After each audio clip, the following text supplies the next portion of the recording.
driving me crazy just looking at it. Combing your hair with your hand gives me feelings I don't understand. Combing your hair with your hand gives me feelings I don't understand. You do this thing when you're biting your lip, it's driving me crazy just looking at it.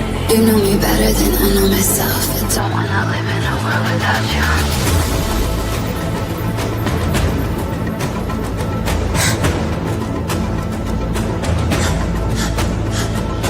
You do this thing when you're biting your lip, it's driving me crazy just looking at it. You know me better than I know myself, I don't wanna live in a world without you. World without you. Driving me crazy just looking at it. World without you. Driving me crazy just looking at it. You do this thing when you're biting your lip.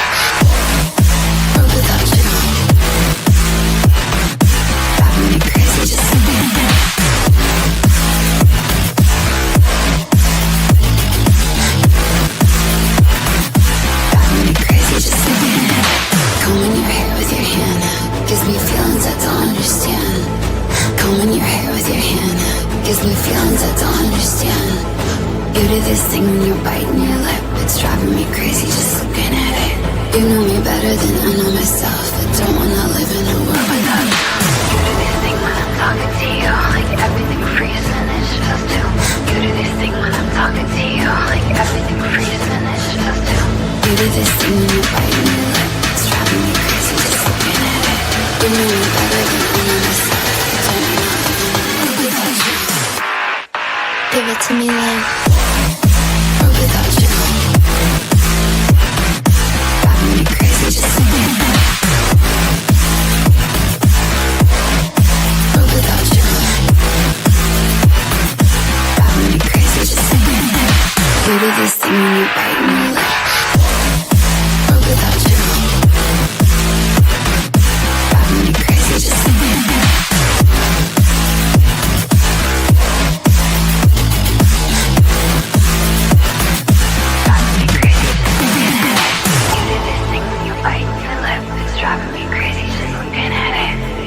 Better than I know myself, I don't wanna live in a world without you.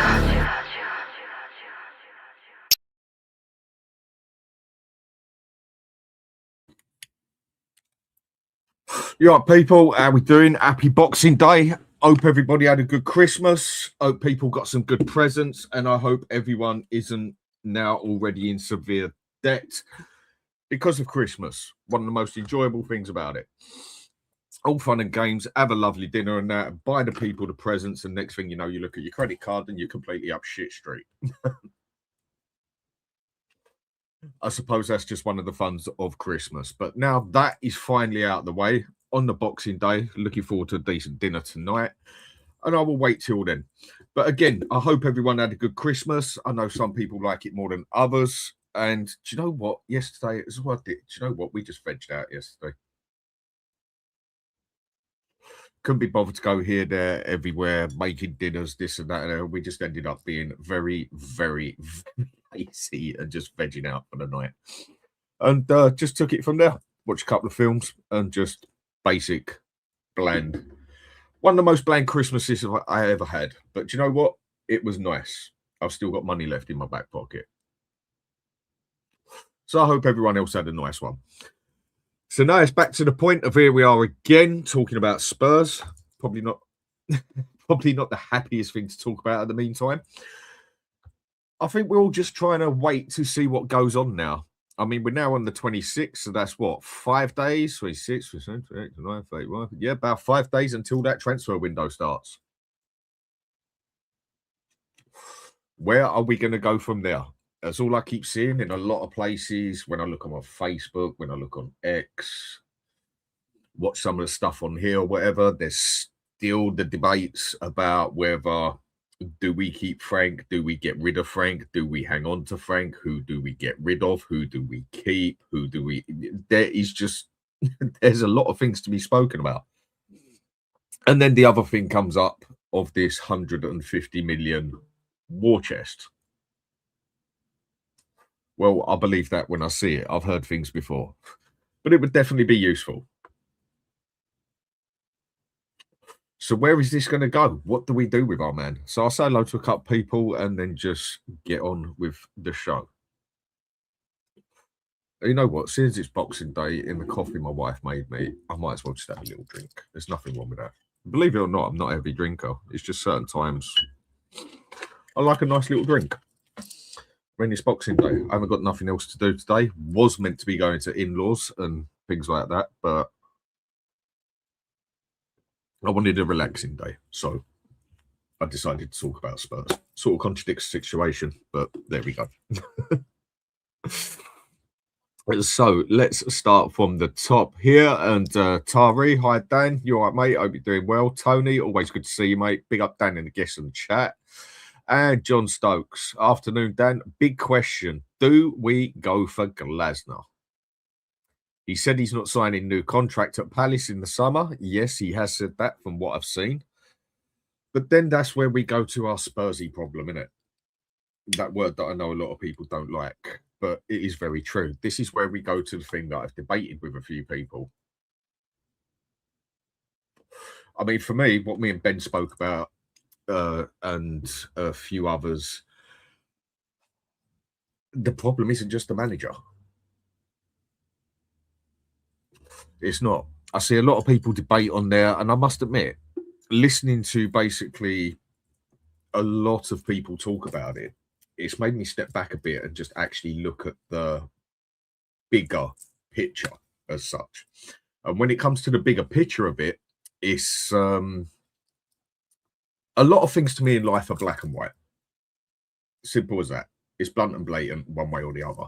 But then we all do know there's many rainbow colours in the middle, whether you look at life or whether you just look at the way you look at life. There's always a rainbow everywhere somewhere these days. But there's so much more to it than just the manager or just the players or just the money or just this and that. Mate, I think we are in a predicament at the moment where this whole system needs a massive rebuild. Would I have Glasner? Sure, I would. But how many Spurs supporters would take Glasner? A lot. And then you would have a lot that don't want him necessarily. And then we go back to the point of the Spursy way of playing football, the history. It's all about how we play flair football, attacking football and everything else. And I do find it quite amusing. Many a time I do see a lot of people say, yeah, Glasner, top manager. Take him all day long. When 5 minutes before they're complaining about that we shouldn't be playing counter-attacking football because we are Spurs. I suppose that's half the comedy of Spurs. So, Stel, how we doing, mate? How was your Christmas? Yeah, hi Dan. How you doing? Big up the chat. Sorry, I'm just setting up the computer. Christmas, yeah, it was good. I had a good one. Good food, good fun, good family time. Woke up about an hour ago. Had a nice Yeah, night. I've only been up about an hour and a half. Yeah. So, yeah, great, man. It was good. I had a really good one. Got loads of leftover food to eat today as well. Meeting up with a few friends over the weekend, catching up with a few old faces, and then Sunday, Spurs play, and we'll see what happens when we play them. How was your Christmas? Did you have a good one? Totally vegged out, mate. Absolutely nothing. Did jack shit. Just basically spent most of the day in bed with the missus and just watched TV, watch films, whatever else and that. It has got to be the most bland, dry Christmas I've ever had. Didn't even cook dinner because the bloody duck hadn't defrosted properly, which it has now, so that'd be cooked this afternoon properly. And do you know what? It was just one of them, like, I just really could not be bothered. Didn't go to the family and that. We was meant to go to the in-laws today. Well, Beth can go and do that. I still can't be bothered with that today. And it was just one of them days. Do you know what? Just chill the fuck out. I can't be bothered. I mean, I got a wicked present off my wife that I was meant to show you the other night. I mean, she got me that, and that's what I got with it.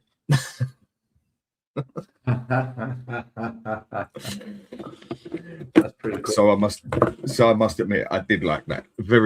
A lot of thought in it. I mean, my wife has a good imagination for sure. It's like when it comes to decoration in the place, don't come near me. Don't ask me what to do for the place and that. When it comes to that sort of shit, I am absolutely shockingly bad. I mean, if I go and paint something, mate, I'll end up with more paint on your floor than you will, so I might as well have 2 left hands. DIY, that is the wife's job, not mine. I am just not good at it. So your Christmas was good then overall, yeah? Yeah, we had a good one. Happy with it. I'm hoping for a good dinner tonight. Well, I suppose that depends on my cooking. But on it, so I'm reading a fair few things out there, and you know the news always starts to come in now. We've got, 5 or 6 days now till the transfer window starts, where we definitely have to put our finger out our arse and get our act together. And I'm reading about this £150 million war chest. I mean, how many times have you heard the name war chest before when it comes to Spurs? Yeah, I don't believe it. I don't believe any of it. I don't know any club that spends £150 million in January. I think it's for the birds. And if you are going to spend that kind of money, you don't spend it in January when it's hard to get players because you've still got Champions League going on. You've still got Europa Cup going on. Clubs will be reluctant to release players when they're still in European competitions. So, you know, it's not realistic. And even if they did want to release those players, they need to find a replacement so that are they going to do that in the space of 30 days? So it's the usual media bollocks. It's the usual journalists just trying to keep their jobs by creating stories that aren't true. We're not spending 150 million in January. I mean, it's absolutely mental.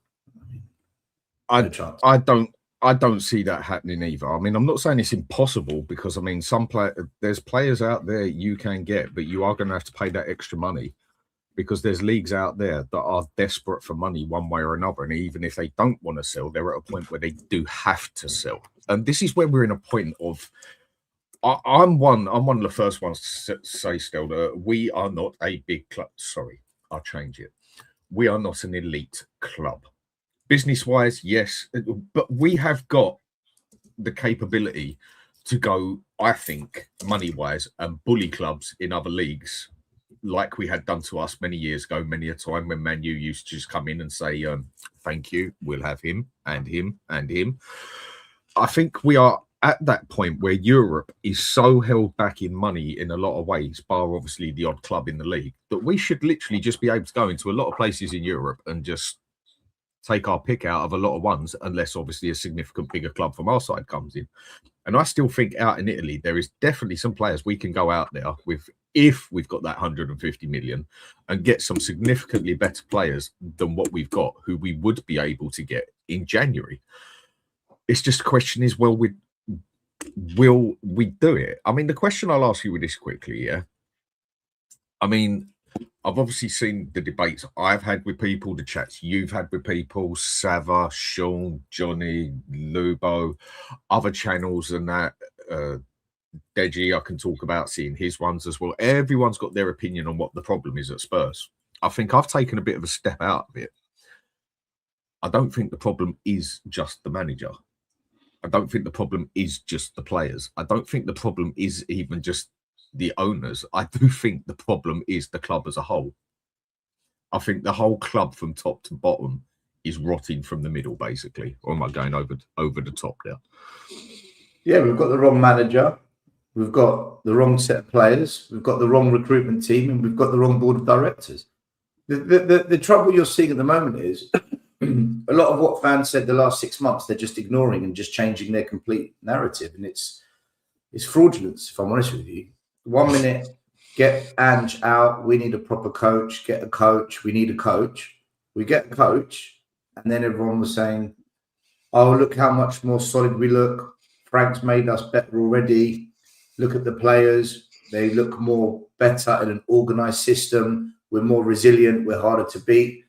Then the wheels come off and it's these players are shit. These players are crap. Well, hold on a second. Can we just wind back to what you were saying 9 months ago, 6 months ago, 3 months ago, 3 minutes ago? And now, because some fans have pushed back and said, hold on a minute, but can we remind you what you said? They now have realised, yeah, we did say that. So we can't just blame the players. So now what they're saying is the club's rotten from top to bottom. It doesn't matter what manager you get. The club's broken. So, which goes back to what myself and all the boys on Tottenham Away were saying 5 years ago when we started the channel, we were saying, ENIC out, Levy out. They're the problem. They're the disease. They don't give a shit. They haven't got a plan. All the things we were saying for 5-6 years, now everyone's jumped on that bandwagon. But for 5-6 years, I got called toxic, negative, you hate the club, you support Chelsea, you support Arsenal, get the fuck out of my club, you lot are toxic, you cause the problems. Well, now you're all repeating everything that we've been saying for 5 years. So, Dan, I think for me, ENIC will always be the biggest problem. They've never given a shit about the football the way it deserves to be cared about. They've always been here for the money. They'll always be here for the money. I haven't bought into this ENIC 2.0, Sharrington, Vinay, Joe Lewis's kids, Lange. I don't buy any of this nonsense. I don't believe our fans know what they want.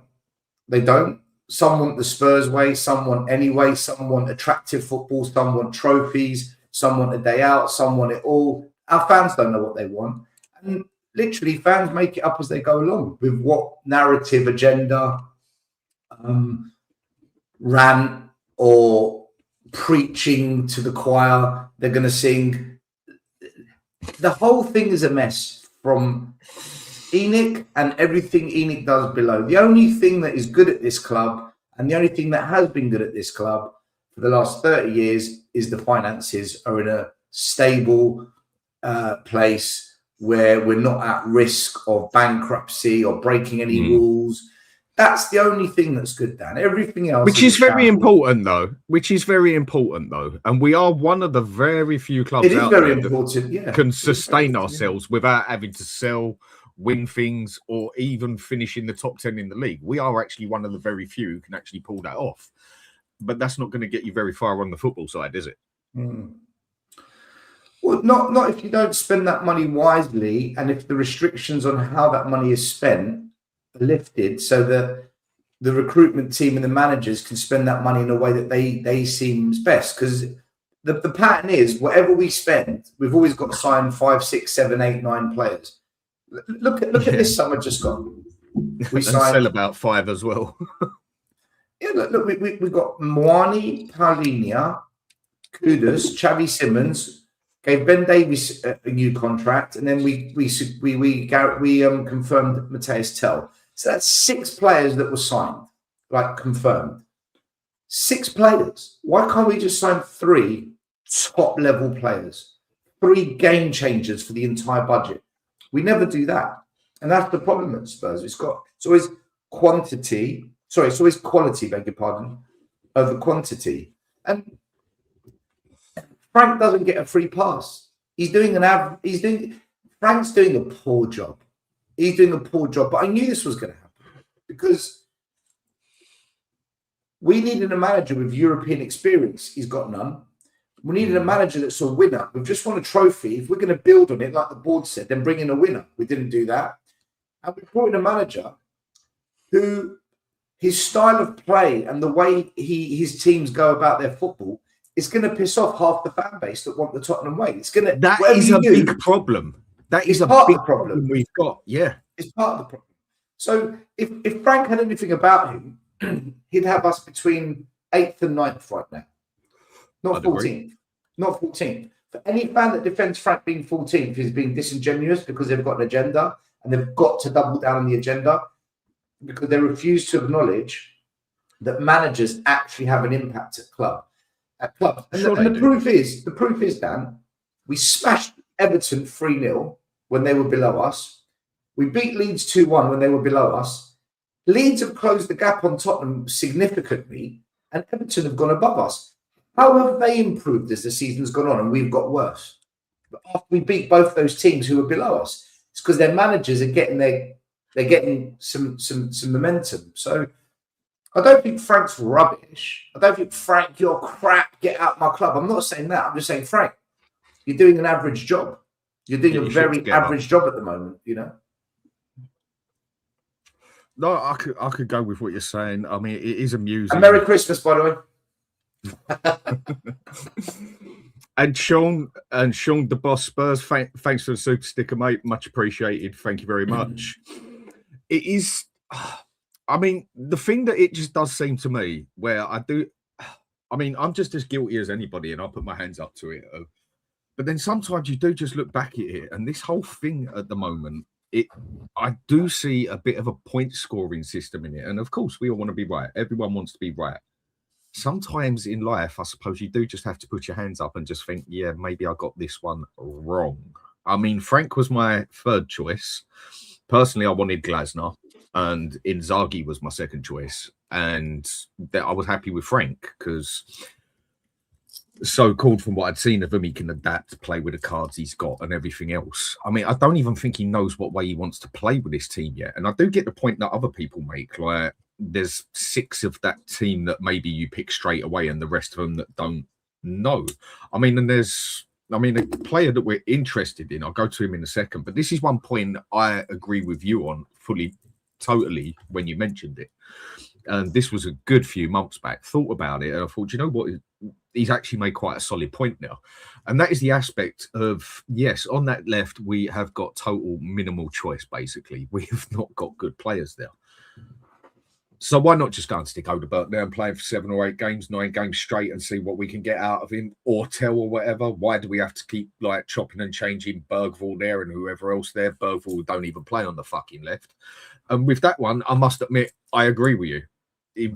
Maybe Frank, do you know what? He's your left winger. Just put him there and cope with it until January.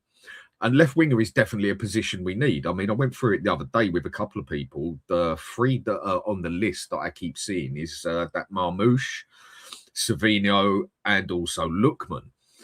And the thing that Ben asked, and I think he made a solid point as well. I mean, Marmouche, the money he's on, I think we worked it out at about 290 grand a week, which definitely isn't a Spurs sort of payment, unless there's going to be a big changement.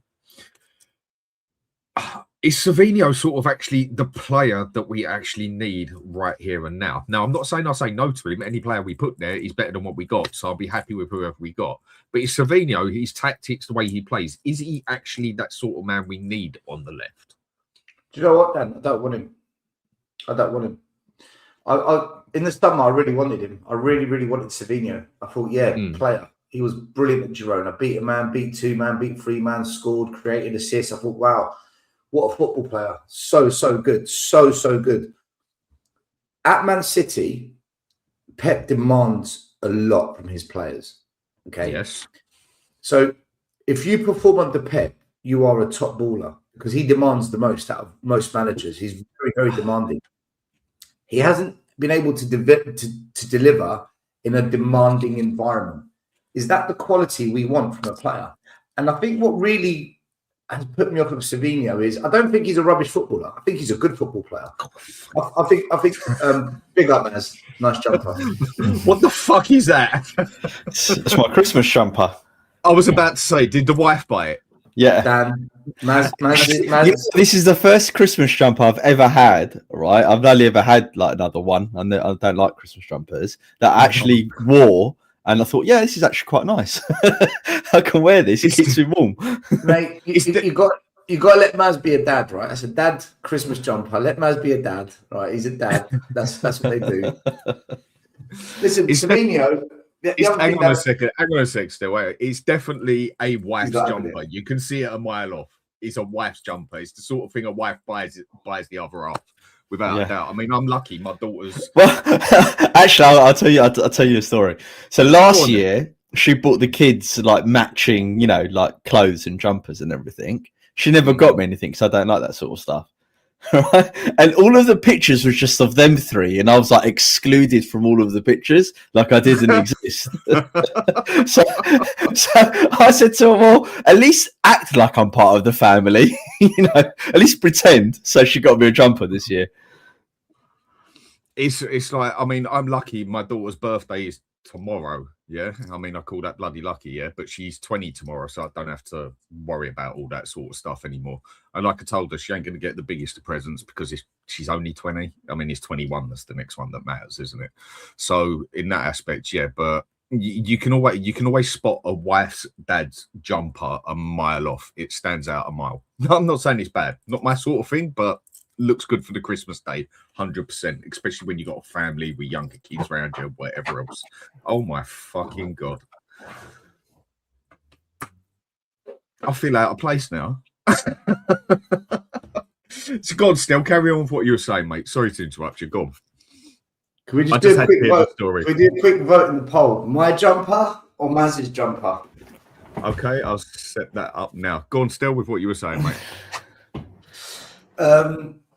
Yeah, so Savinho, he's not performed under pressure, and I don't know if that's a good quality for us to have our club, because we're always under pressure at our club from the fans, from the media. But I think the one thing that's really put me off Savinho is he's had no output at Man City. So as much as he can create and he can beat players and he can cause problems, which he can, we are desperate for attackers that can score goals. We are really, really desperate for attackers that can put the ball in the back of the net. Odegaard doesn't really score. Tell doesn't really score. Johnson doesn't really score.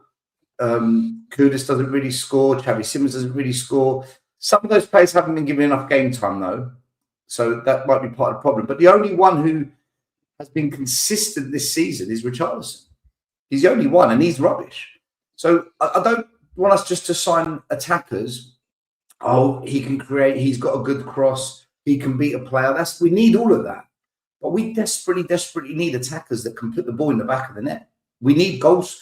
That's why Heung-Min Son was so great in his prime. He could beat a man. He could cross. He can attack. He had goals in him. Ginola had goals in him.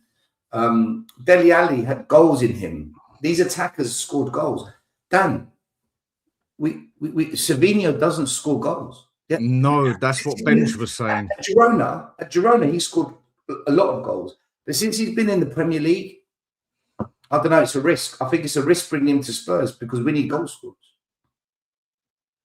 Do you know what? I mean, I never thought I'd hear myself say it. I mean, I was one of the ones who definitely wanted Son out. No two ways about it, because he was definitely on the way down. No ifs or buts. He's been great for us and everything.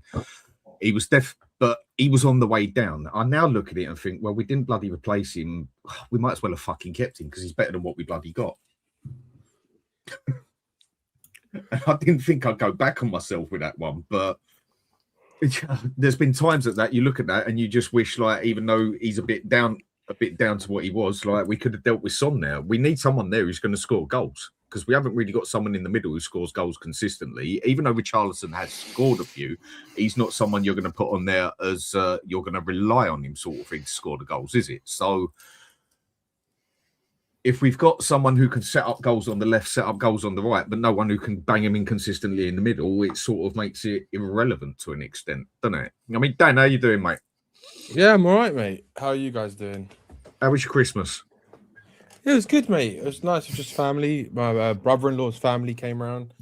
Had dinner with them. Just chilled. It was a chilled one, man. It was nice.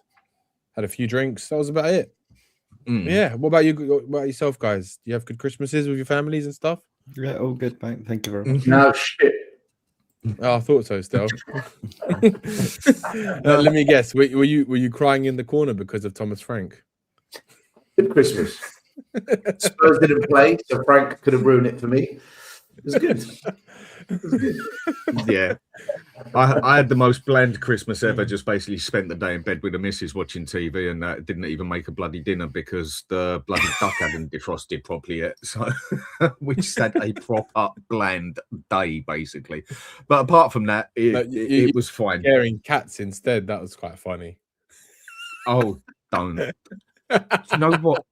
Do you know what? I mean, I don't even know whether I should show that on here, because I know there'd be some prick out there who just takes offence to anything and everything. But we've got a problem at the moment. What it is, I mean, I'll go back to the football in a sec. Yeah, when Tyrion, it's a ginger cat as that, so it's going to have issues anyway. I mean, ginger does, it brings out that side.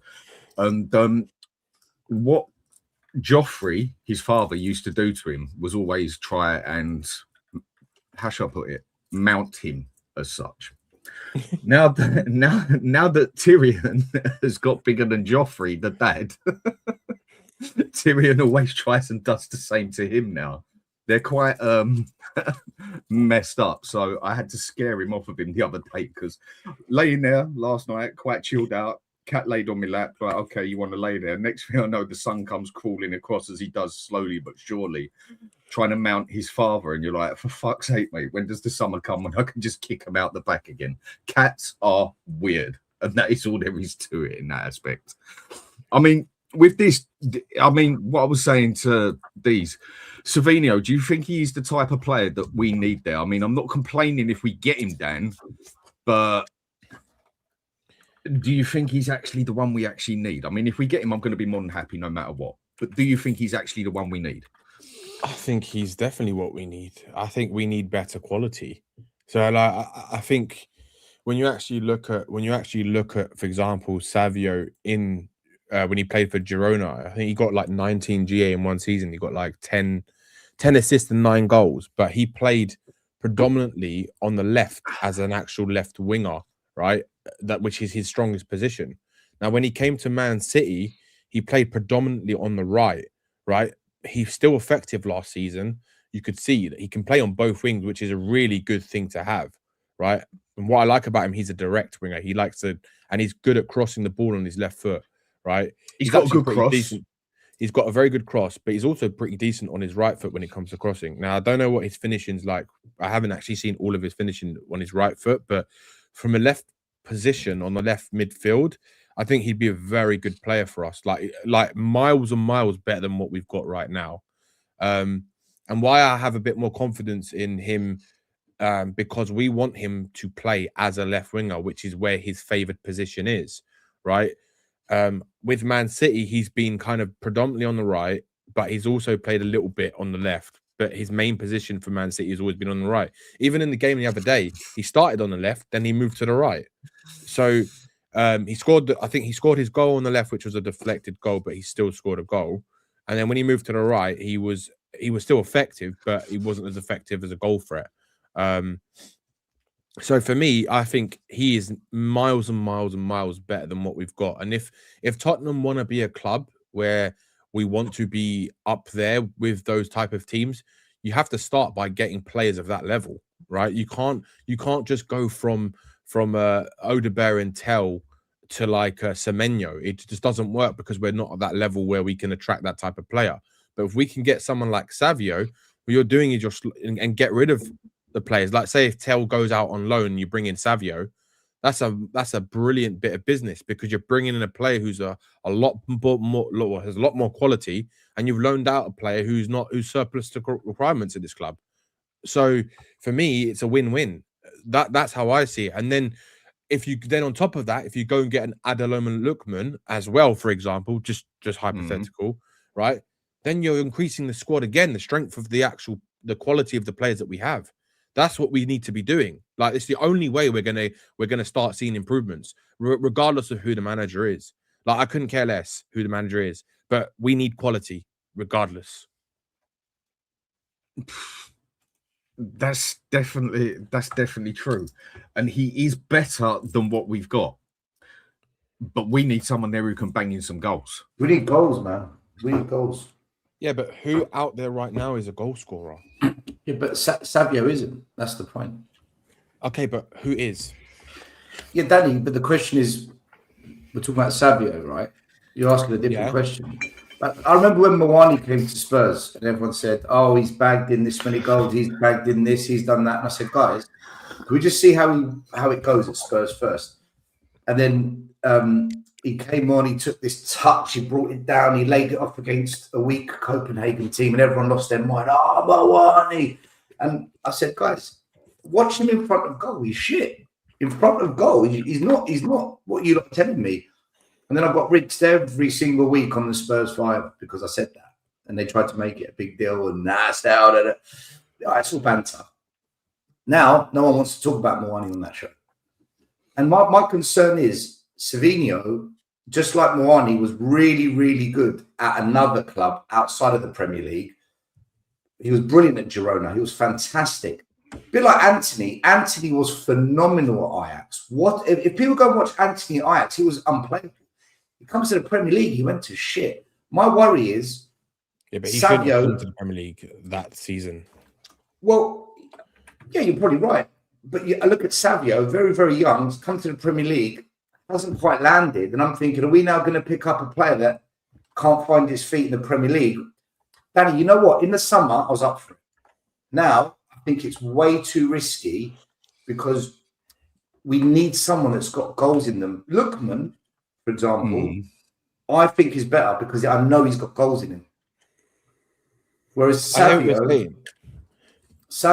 I like Savio as a footballer, Danny. I'm not against him as a footballer. I know. But we need goals. We desperately need goals. I agree, still. I agree with that. But what's to say we can't go and get both? Because isn't it that Lookman has only got 6 months left on his contract?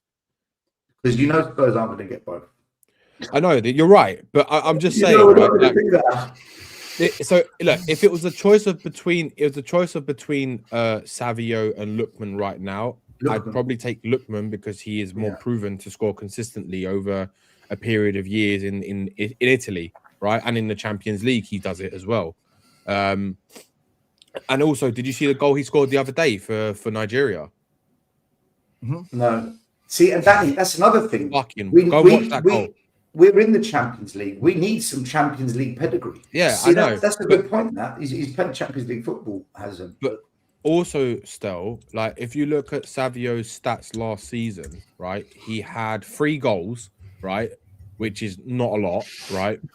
He had 29 appearances in the Premier League. I think I don't know how much off the bench or how many minutes it was. He had 9 in the Champions League. He got 1 goal in the Champions League, 1 goal in the Premier League, but he got 10 assists. He got 13 assists in all competitions, right? He got 10 assists in the Premier League, 1 in the Champions League, 1 in the Club World Cup. Danny, that's my point, bro. That's my point. I know he's going to create. I know he's going to set people up. We need people who can score the goals. Of course, right? But do you not think if you've got someone like Savio, we are going to have more chances by putting better quality? Well, at this moment, it's Richarlison.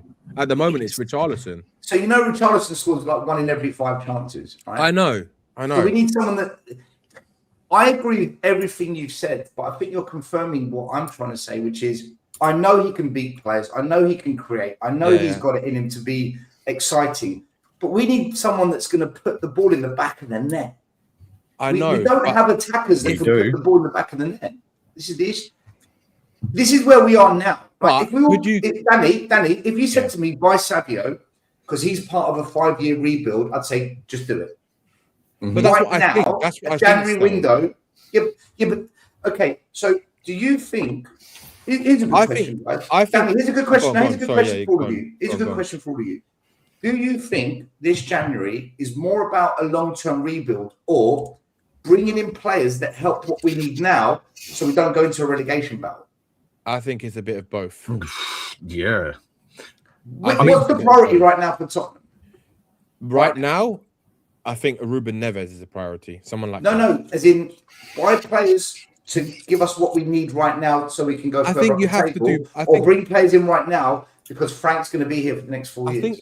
I think it's a balance of both. And the reason I say that is because if you go and bring Savio in, right, just for example, just look at the overall for a second, right? Savio, if Solanke is fit, right, which I think he would be the number 1 striker, there's more of a chance of Solanke getting a lot more goals when you've got Kudus and Savio. And also, just remember, Xavi has played in a very good PSV team with Savio, right?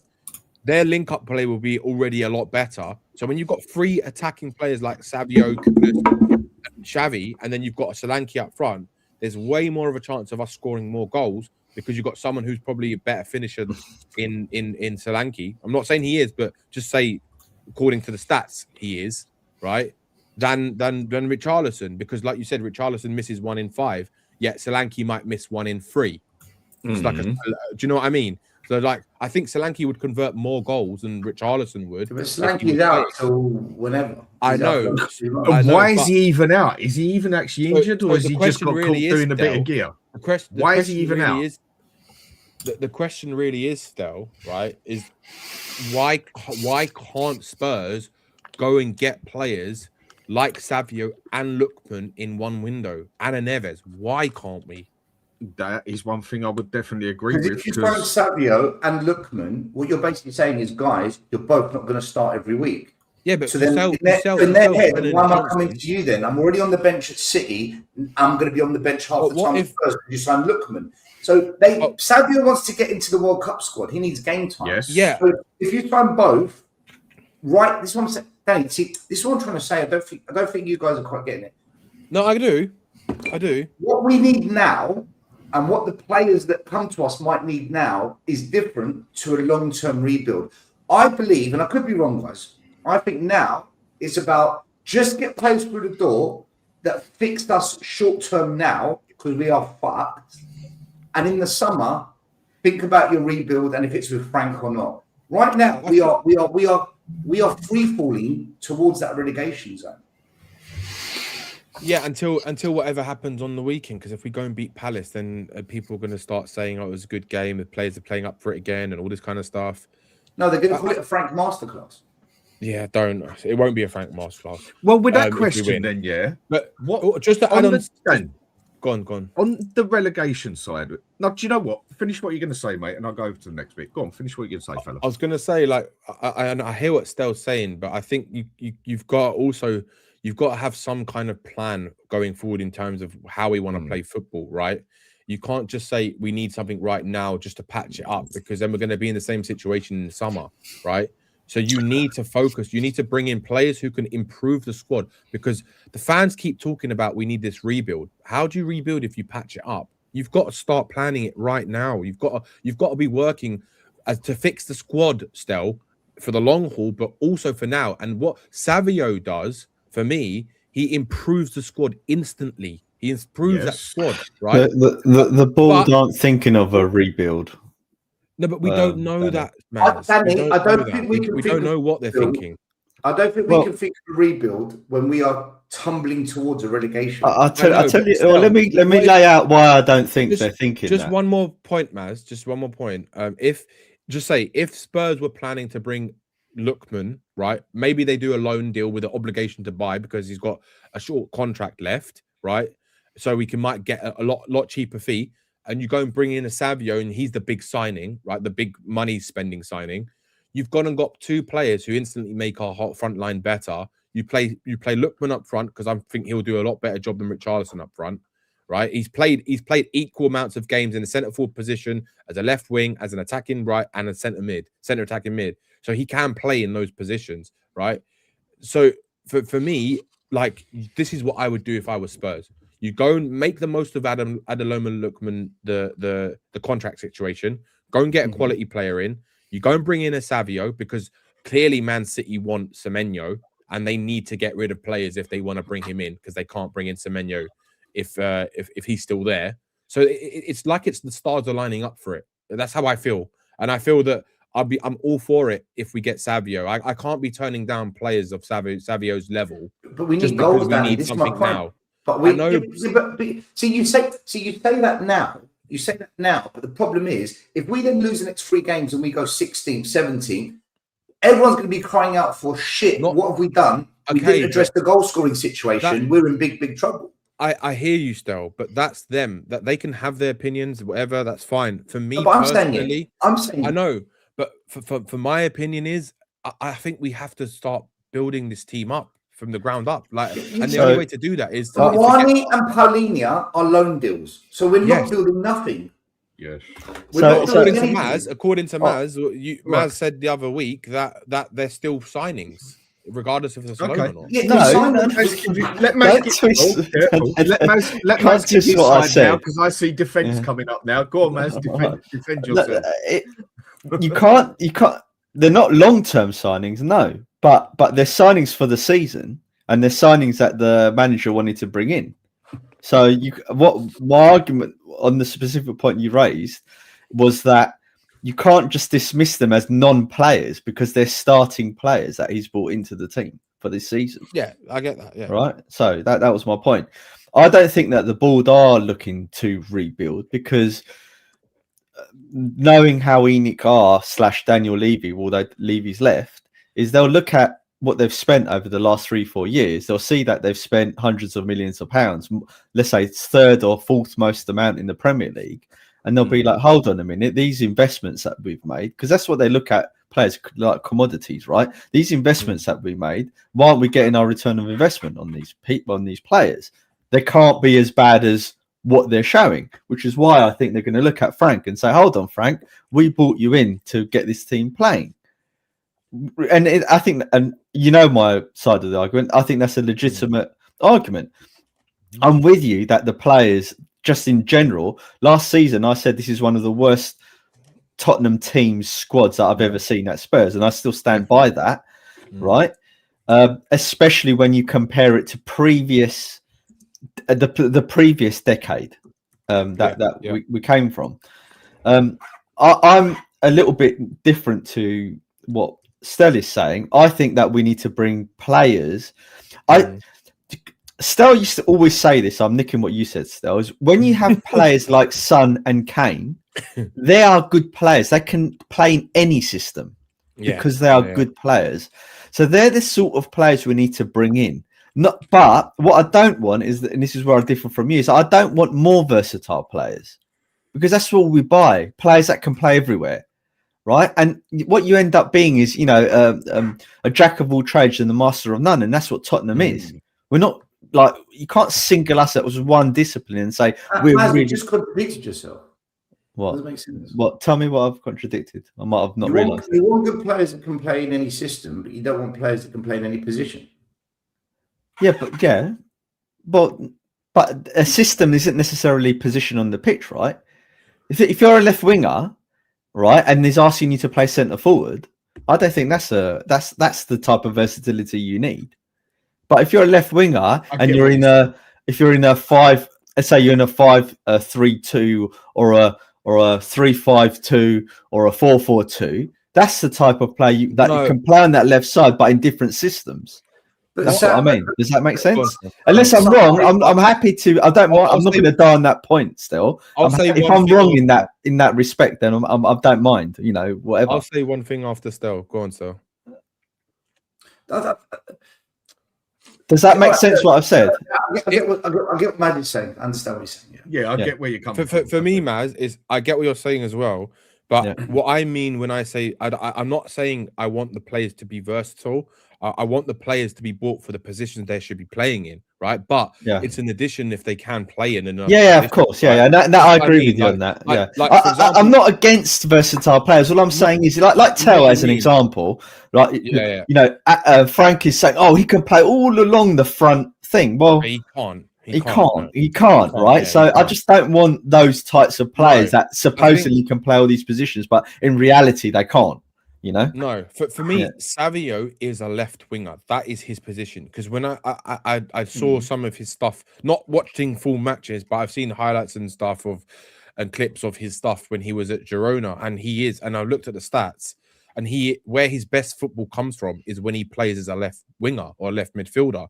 So I think that we are crying out for someone who's predominantly left-footed on the left-hand side, because I do believe that will bring a lot of balance to the team, especially with the way Kudus he likes to cut inside, but Kudus can also go down the wing, and he's pretty decent at crossing on his right foot too.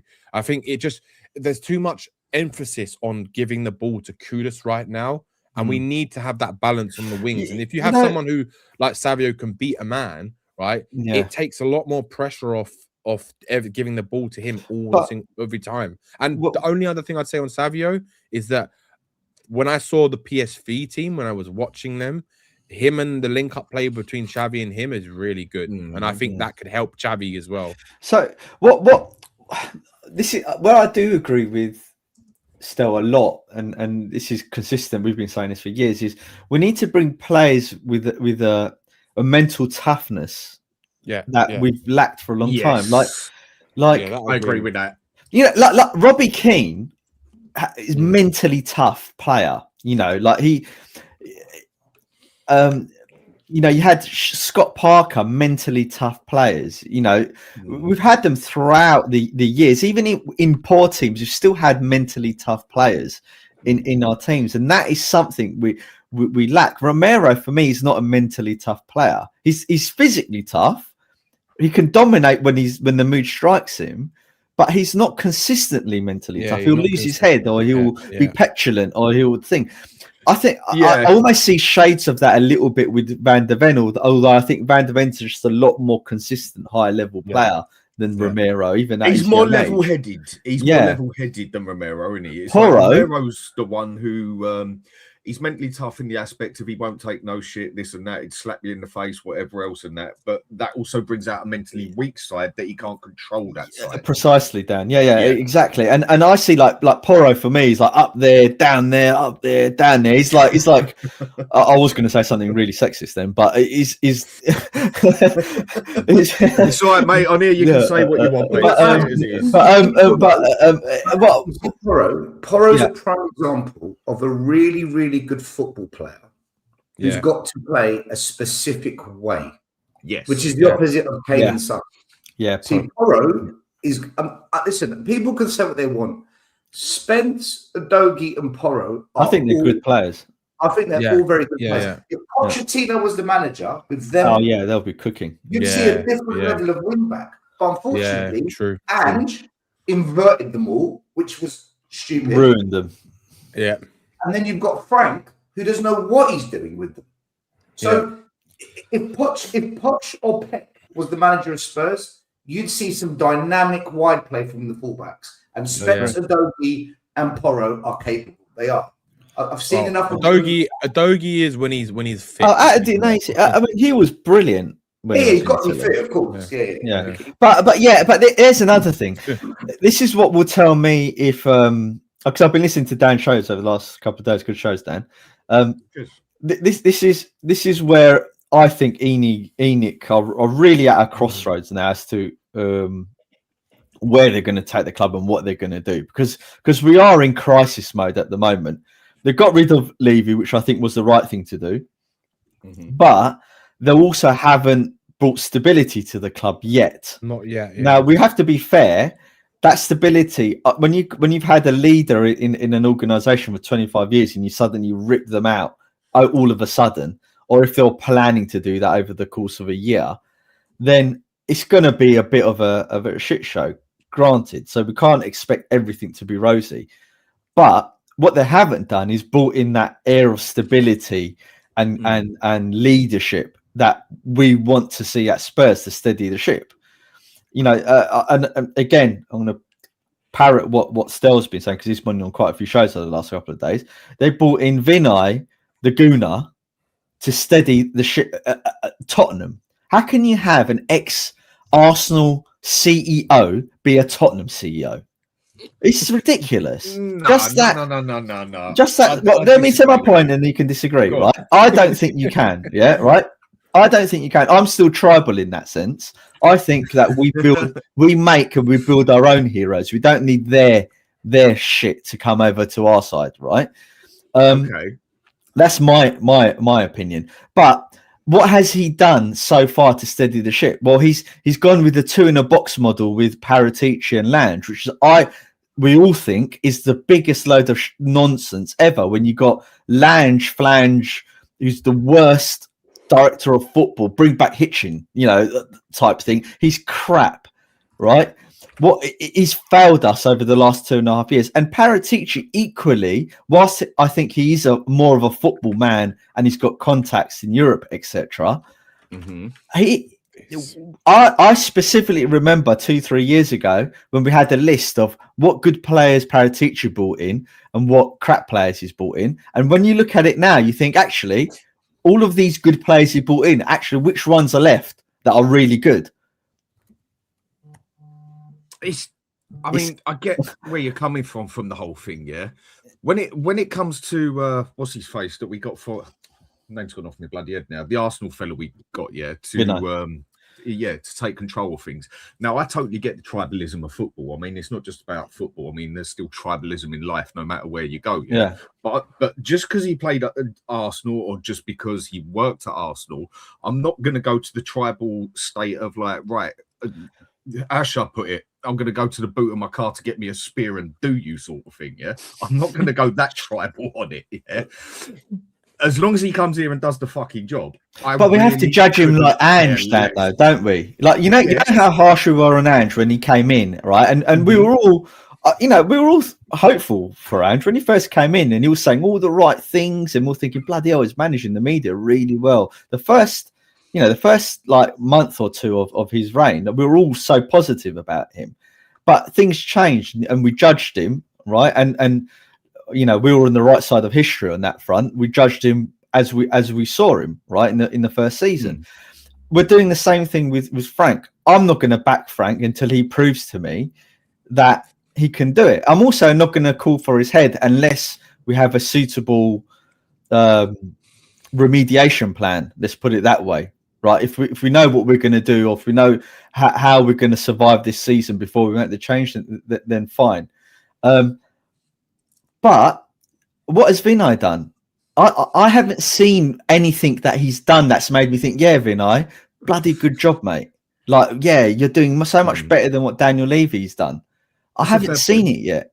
No, that's a fair point. Why am I? I'm not going to praise him on things. I want tangible stuff. If he starts erecting statues of Glenn Hoddle, Bill Nick, and for Stelios' sake, Ange, then I'll be like, well done. I like that because that's what I wanted for all these years, right? But he hasn't done anything apart from put the gates up. Well, actually, did Levy do that? Did Levy put the gates back up or whatever he did? I get what you mean. When he came in, that was cringy as fuck. You talk about erecting. The only thing he looked like he erected was Daniel Levy under the fucking table. The way them two spoke, it was that cringy, for fuck's sake.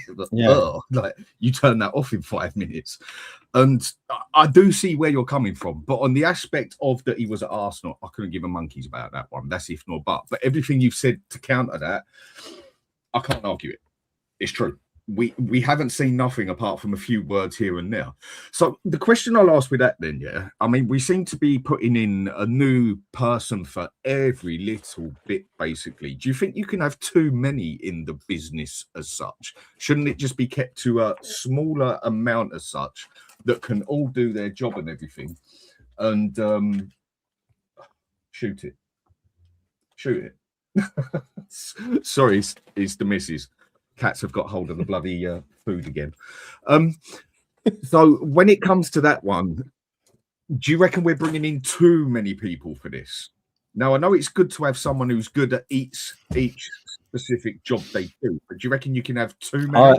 I'm going to be honest. I don't know.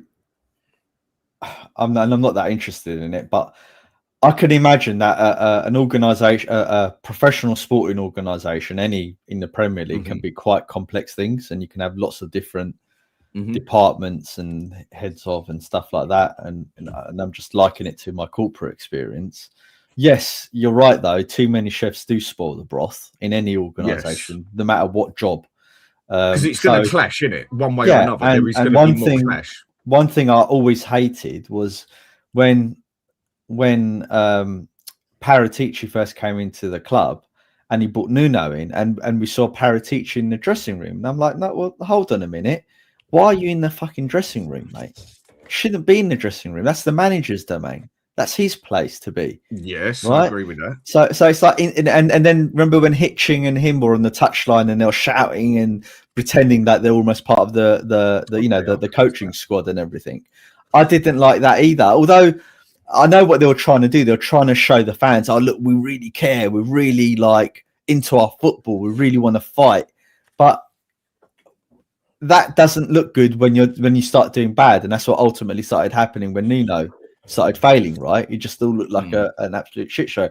So I agree with you. I agree with where your question is leading, Dan. I think it looks like they're looking for a bit of good news. They're applying all these people to try and fix a problem they don't really understand. And that's the problem. They don't understand why it's going wrong. When you have football people around the club that we used to have, right? Whether or not you like those individuals or not, but Pleat was I love Pleat, because he won us loads of trophy or anything like that, but because he was a Tottenham man and he understood the club. And you need people like that around the place. His scouting ability, Mads, was brilliant. Yeah, Yeah, exactly, right. And Daniel Levy relied on him over the years, not obviously, clearly not in the last 5-6 years, right? But relied on him over the years to counsel him and guide what Tottenham would do. You also had, like, I know Tim Sherwood. I don't like Tim Sherwood, right? But he is a football man at the end of the day, right? And he did spot Harry Kane and Yeah, kept Harry Kane at that right. club. He's a football man. did. Like we've had figures within the club that you look at them and you think, yeah, I get why you're here because you're part of Spurs. You were in one capacity or another. Now, I look at what's happened and how we've been structured. And aside from Simon Davies is in the academy, who Stell's obviously talked about a lot, who's the football people? Who are the football people in our club? It's all corporates. Matt, we've got good scouts at Spurs. The problem is, have we? Yeah, no, we do. The problem is the criteria they have to follow is very restrictive. They've always got one arm tied behind their back. Certain age, certain wage structure, certain profile that meets the club's desire as opposed to the manager's requirements. You've always got one arm tied behind your back, you know. I agree, and I can prove it because Simon Davies told me that the work he's doing in the academy is so that the first team can play a similar type of football, which is on the front foot, out from the back, passing, possession-based football. So when Ange leaves, he told me this like 2 years ago, he goes, when Ange leaves, the next manager, I've been told from above, will be of a similar style of play. That's not frank, is it? So already they've broken their promise to the academy director, who's doing all this work with the youngsters to learn a certain style of football, but then they haven't kept it consistent with the first team manager's philosophy. So if that's happening with the academy, what do you think is happening with the recruitment? Well, exactly. But still, don't you think the scouts aren't bad? It's just But still, don't you think though? They don't really know what direction they're supposed to take. But still, and they're scouting. When you look at Simon Davies and what he's done with the academies and all the youngsters that are coming through and all the cups that the younger teams are winning, he's fulfilling his end of the bargain. Right, he's successful. He's taken us from the doldrums into something, right, that is starting to produce talent. But you're right. Where is that continuity? If you're going to implement that structure, where is that continuity going forward? I don't think Paratici and Lange are those people that are going to carry on that continuity because they're the directors of football. And look at the managers that they've brought in or bringing in or looking at, and then look at the players. And you're just thinking, what the hell is going on? So we are really disjointed. Paratici actually did a lot of good work with the academy. Well, they ripped it all up. We talked about this. Do you remember? As soon as he left, Daniel Levy then thought, "Oh, I know the guy that I love and I trust, and I put him on the board with me to advise me. As soon as he's gone, I've ripped everything up, and then I brought in Ange." And it's like, what are you doing, mate? Like, what's the point of implementing that whole structure, Estelle, to your point? Yes. And then as soon as the guy leaves, you rip it up. Enika, ladies and gentlemen, welcome. This is why Merry Christmas. Hiring Frank does not align with the work the academy's done the last 3 years. It doesn't align. That's why, yet again, you're seeing all the youngsters out on loan. None of them really playing for the club. At least Ange, right, for all his flaws, he gave the youngsters a bit of a chance. Okay, fair enough. Easier games to do it. But he gave Mikey Moore, Oluwesi, Dane Scarlett, I think Donnelly. So they got a bit of a crack. That's because the philosophy aligned to some degree. Frank's not going to do it with any of our youngsters because the academy is playing completely different to the first team. By the way, Dan, did you want me to bring that up? Yeah, please. So this is Lookman versus Savio. Lookman is the pink. Mm-hmm. Lookman matches Savio on assists, key passes, carrying, dribbling. This is the most recent data for both. So I've done it as an example. What's NPG? But is that on this season? Because I know that date is from. I've done it on the last 30 games. What's NPG? Last 30 games. It goes by season. It goes by the data looks at the you can season. You can do it by games as well if you pay to sign up. Oh. NPG non-penalty goals. Okay. Yeah, non-penalty goals. Listen, when they're both fit and they're both playing, Lookman is the better player. But I expect him to because he's more experienced. Lookman's not a kid. Savio's still young, learning the trade, right? Savio's a good player, but I just believe, for me, Lookman is going to give us more what we need right now. Yeah. Savio's the player you sign if you want to build a squad over the next 3-4 years. Lookman's the player you sign if you don't want to be in a relegation battle. That is basically what I was asking from the start, because it was Benji mentioned it to me the other day, and I think he made a solid point with it. And I mean, if we get Savio, none of us are going to complain. Yeah, you're going to say, "Sweet, he's 100 times better than the shit we got on the left." Yeah, but the question he asked, and I had to step back and I couldn't really answer it, but then think about, is he what we need right now? So if we go for Savio, which, again, no one's complaining, no one's saying he's shit, whatever. But is that just another player where we're doing a Simmons? And what I mean by a Simmons is, Simmons, for me, is someone we bought on potential, not necessarily the out-and-out quality he is now. Now, don't get me wrong, he'd had 2 solid seasons, looks quality, but you bought him at the age, expecting him to improve as he gets older as well. So where he's still got 8 years left before he even hits 30, for me, you're still buying that player a lot out of potential, because you don't really know whether they're going to go up or down at that point, basically. Yeah. And if we go and get Savio, are we basically doing the same sort of thing that we're doing with Simmons and getting for, we know he's played well now and he can do well now, but also buying him for the future potential? Whereas if we go and go Lookman, it's for now. We need it now, basically. Is that what you're basically getting at? Yes. Yes, because in an ideal world, we'd do what Danny said. You go and buy both. But in an ideal world, we'd be 8th in the league. We're not in trouble. We might get into that top 6 if we sign a couple of players and we secure European football. But unfortunately, right now, we are tumbling towards relegation. We are tumbling into a relegation fight. We need goals so that we can win games and get up that table. Like, no Spurs fans really thinking about Europe next season right now. In fact, Spurs fans are saying, do you know what? Maybe a year out of Europe's the best thing for us. I don't want Europe next year. Well, I can't buy into that. Because I'm a believer that unless you're in Europe, what are you? So I think you've got to do both and back a manager to do both, back the right manager. But I understand why Spurs fans say that. But by saying that, yet again, we are lowering our standards as fans. We are yet again saying, do you know what? We are shit. True. I don't want that. For me, I just want players that are going to come to Spurs in January and just make sure that we're not in a relegation fight in the next 4 or 5 games. Because I'm telling you, Dan, if we end up in a relegation fight, Frank's not the guy for that. You know what will prove to me still? You know what will prove happen? Obviously, I hope that's not what happens. We beat Crystal Palace. You know what will prove to me that if we do this in January, I'll be really impressed. If they decide, you know what, Odegaard, tell, we bought you, but you're not working.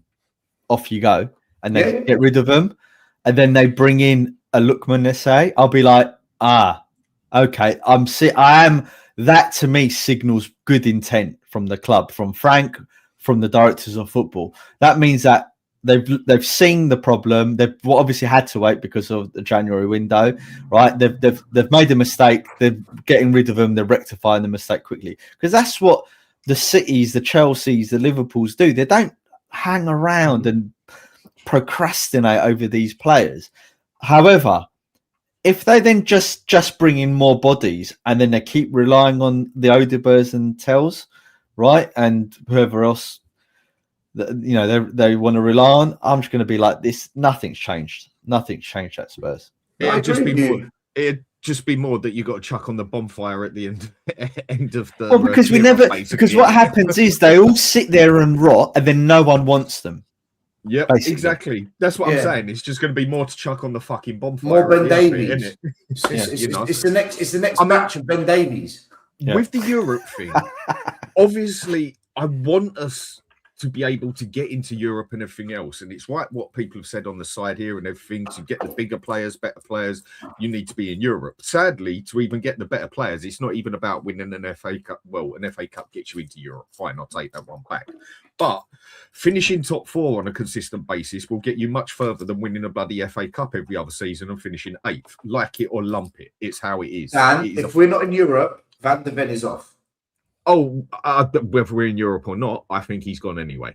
Yeah, I'll go to that one later. Maybe. Yeah, I think he's. It's already... such a shame. It's such We're a gonna shame. move to the other thing. Do you think though, for the Europe thing, do you think it would actually help us? Like it's sort of helping Man U at the moment to right, because if we get in the Champions League or in Europe again, it's more games, it's more this, but it can attract players, but it can do this. But then on the other side of it, is it sometimes good, like it has worked with Chelsea and other clubs, to actually have that season out of Europe to build up from that season? Chelsea's a different machine to Tottenham. Chelsea's very true, very true. Maybe to Tottenham. Maybe it's not the best example to use. We can't. I'll tell you why we can't afford to be outside of Europe. Because there's been so much reputational damage done in the last 6 years, right, by the board, right, and Levy, that we're in a position now where who wants to touch Spurs? We already had it with the last 2-3 appointments of managers, where we've gone to our 78th choice manager that is willing to come to Spurs. That's how bad things have got, and I think the players are almost at that point as well, where they're thinking, fucking hell, I'm a good player. Why do I want to go Spurs and ruin my career? You know? So we can't afford to be outside of Europe, because if we look like we're a club that's down and out, which we look like we are now, you know, it'll do us no good, Dan, being out of Europe. This is why I'm so pissed off with Frank, right? Apart from his loser mentality, is that you can't. All right, let's say it is the players and it's not him, right? Let's just say that is the case. 100% it's the players, it's not him. But we pay him the big bucks to make crap players play better than what they are. We don't pay him to be 13th, 14th in the league. Do you understand? A good manager will get us mid-table at least with crap players, right? With medium players, they might get us 8th or 7th. Right, with a little bit better players, they might get us 5th or 6th. You know, it shouldn't be the case that he comes in and we're performing, you know, like a club that's fighting to stay up in the league. It shouldn't be the case, and that's why I blame him as much as the players and the board. I blame all of them, but they need to perform. They need to fix what they're doing. You know, you're right on what you're saying. Did you want me to bring this up still? What's that? Or is that the one you already done? I've got nothing up there. That's the one you already done, yeah? That's yeah, before, it was. Yeah. No, I just noticed that there. This comment here in the chat saying this is the problem with Spurs fans. They just get hooked on one name, Lookman, shouting out the word Lookman. It could be Mamouche. Bring in fucking Mamouche then, if he's available. Bring in Akalouche from Monaco. This is a completely false narrative. You're creating arguments that don't exist. I don't know why you do this. It was Savio or Lookman was the conversation. That's where the conversation was at. It wasn't, if we don't get Lookman, that's it. Shut down the club. We're finished. There's many options. I wanted Savinho, but he's told us to politely F off. Right. So realistically, who can we get? With him going City, Fabio, with him going City, that definitely opens it up on the left-hand side for someone to come in and take somebody, doesn't it? Well, they're saying they're going to sell Oscar Bob. I've read Marmouche. I've read Dan. I said in the summer, go get Jack Grealish. He's a top player. So did I. So did a few others. They coached his dribbling out of him. They coached it out of him, and it's not working anymore. Go get Jack Grealish and he's shit. He's not the same player. He's overhyped. He's absolutely doing fantastically well when he's fit at Everton. Yeah, but again, no, you know, I'd have snatched him up on a loan. This isn't about Lookman, guys. This isn't about Lookman. I couldn't care less. I just want a player that I know has got European pedigree and that can score goals, because we're in Europe and we can't score goals in Europe or in the Premier League from the attackers. If it's not Van der Ven, Romero own goals, we are purely depending on Richarlison. Kudus has scored 2, Johnson 2, Odebert 1, Tell 2, and those guys hardly play, by the way. Only Kudus starts every week. It's ridiculous. Xavi Simons, 2 Premier League goals. Yeah. Like, where are the goals coming from? Who's going to score? I think Simmons, he has looked good in a game. Like 190 minutes, he has looked good. I don't think he's that bad though. Everyone's acting. I know there's been games where he's been a bit, especially the first few games where it was really off the pace. But I don't think he's been that bad, that everyone's on his case. I do. Look, being on someone's case, I think it just come down to that point again where we actually bought a player more for the not so much we bought him for the future as much as we bought him for now, sort of thing. This is but here's the difference. Here's the difference, Dan. And I don't think, Maz, that honestly, bar one whole game, bar 190 minutes, I don't think he's looked no better than Tell or Odegaard. You can't say Tell, man. Come on. Okay, I was going to say that. I'll step back there. I'll take Tell out of that. Right, you win that one. Look, no, it's not about winning. Look, listen, right? It's a figure of speech, mate. Yeah. Look, this is why I'm willing to give Xavi time over and above all the other players. He needs time, 100%. Because I've seen him for these other clubs. I've seen a lot of him for his other clubs. He's one of the few players I have seen because I like watching Netherlands play, just historically, right? And I saw him at Leipzig, and I saw him when he was at PSV and all that sort of stuff, right? I've seen a lot of him. He's a good player. Yes. We know he's a good player. With Tell and Odegaard, I'm like, who the hell are they? Who are they? And they're rubbish. it's like the Dan Juma thing all over again, isn't it? It's like totally. But apart from a solid game, has he actually looked any better than Odegaard, bar 5 minutes here and there? I think he has. I think he has. I think he's done a lot more than those two. But granted, other players you can make an argument. But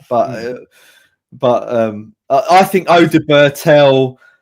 I class Odegaard and Tell in the same bracket. There's some of the they shouldn't even be there, basically. They should not be at Tottenham Hotspur. Full stop. I agree with that. Such a low quality players. Granted, they're young, but they've shown me absolutely nothing. At least Johnson, he scores tap-ins and he scores goals. You know, you can. So then you can have an argument and say, right, should he be playing? Should he not? Because he scores goals. With Tell, there's no arguments for these players. They just don't do anything. Yeah, but the problem with Johnson is, unless we play his way and 100% his way, he's just, how should I put it? Shit. Look, I had the argument with Tell. I think he's detrimental to the team. But here's where I do agree with him on his. I understand his side of the argument as well. Is that Frank is struggling, right? Frank is struggling. Why the hell then aren't you playing your players that can score, regardless of what I think of him? I think that is a very fair point. Yeah. Regardless of what I think of him, why aren't you playing your players that you know can score? And I think that's Stell's ultimate point. It's not whether he likes him or not. It's we know that Johnson, if he gets the opportunities, can tap in 18 goals, let's say, in a season, or 10 to 18 in a season, which is more than Richarlison can. I'll give him that. Okay, so let me put it to a different way then, yeah? Do you think Frank, I mean, this is where it's just making me totally wrong on everything that I thought about Frank and preached why he's a better manager than Ange, whatever else. Do you think Frank is just basically fucking up and making the same mistake that a lot of us thought, not all of us, but a lot of us thought that Ange was doing? Play with the fucking cards you got. And this is one thing I always bigged him up on. Right, it is not working at the moment. It is not going right.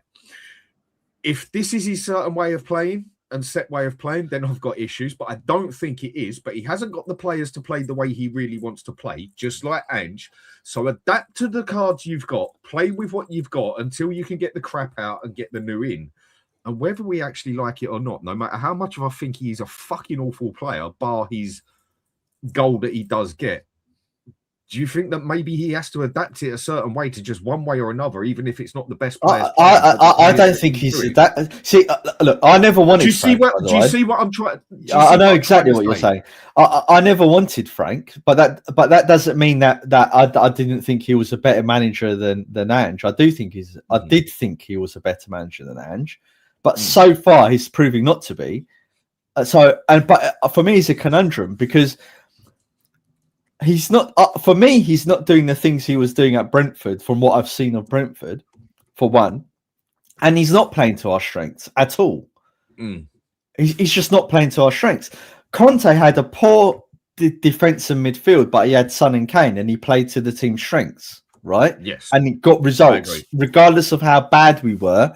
The man knows how to manage and get results out of his teams, one way or another. The same with Jose. He didn't have a good team apart from Son and Kane, and he did have a few good players here and there, didn't he? Like in comparison to what we have now, he had the Mora and did he have Lamela? He had the Lamela and stuff like that. So it wasn't completely diabolical for him, but he didn't have a very good team. It was in a team that was in disarray, and he managed to get results to a certain point and got us into a final. With Frank, what is he actually extracted from us?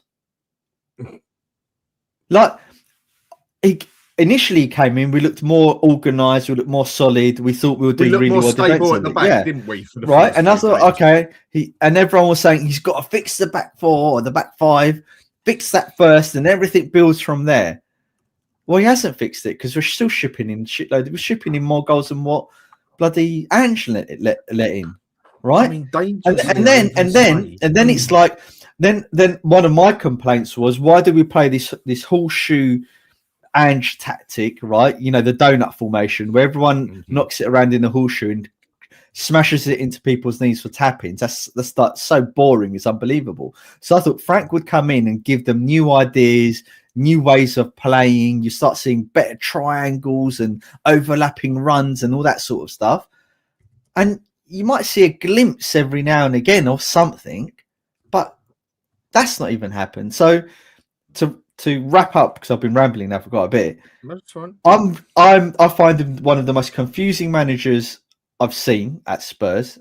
I don't think he knows what he's doing at the moment. And for me, you can't just blame it on the players. No, because you can't. I just don't believe that.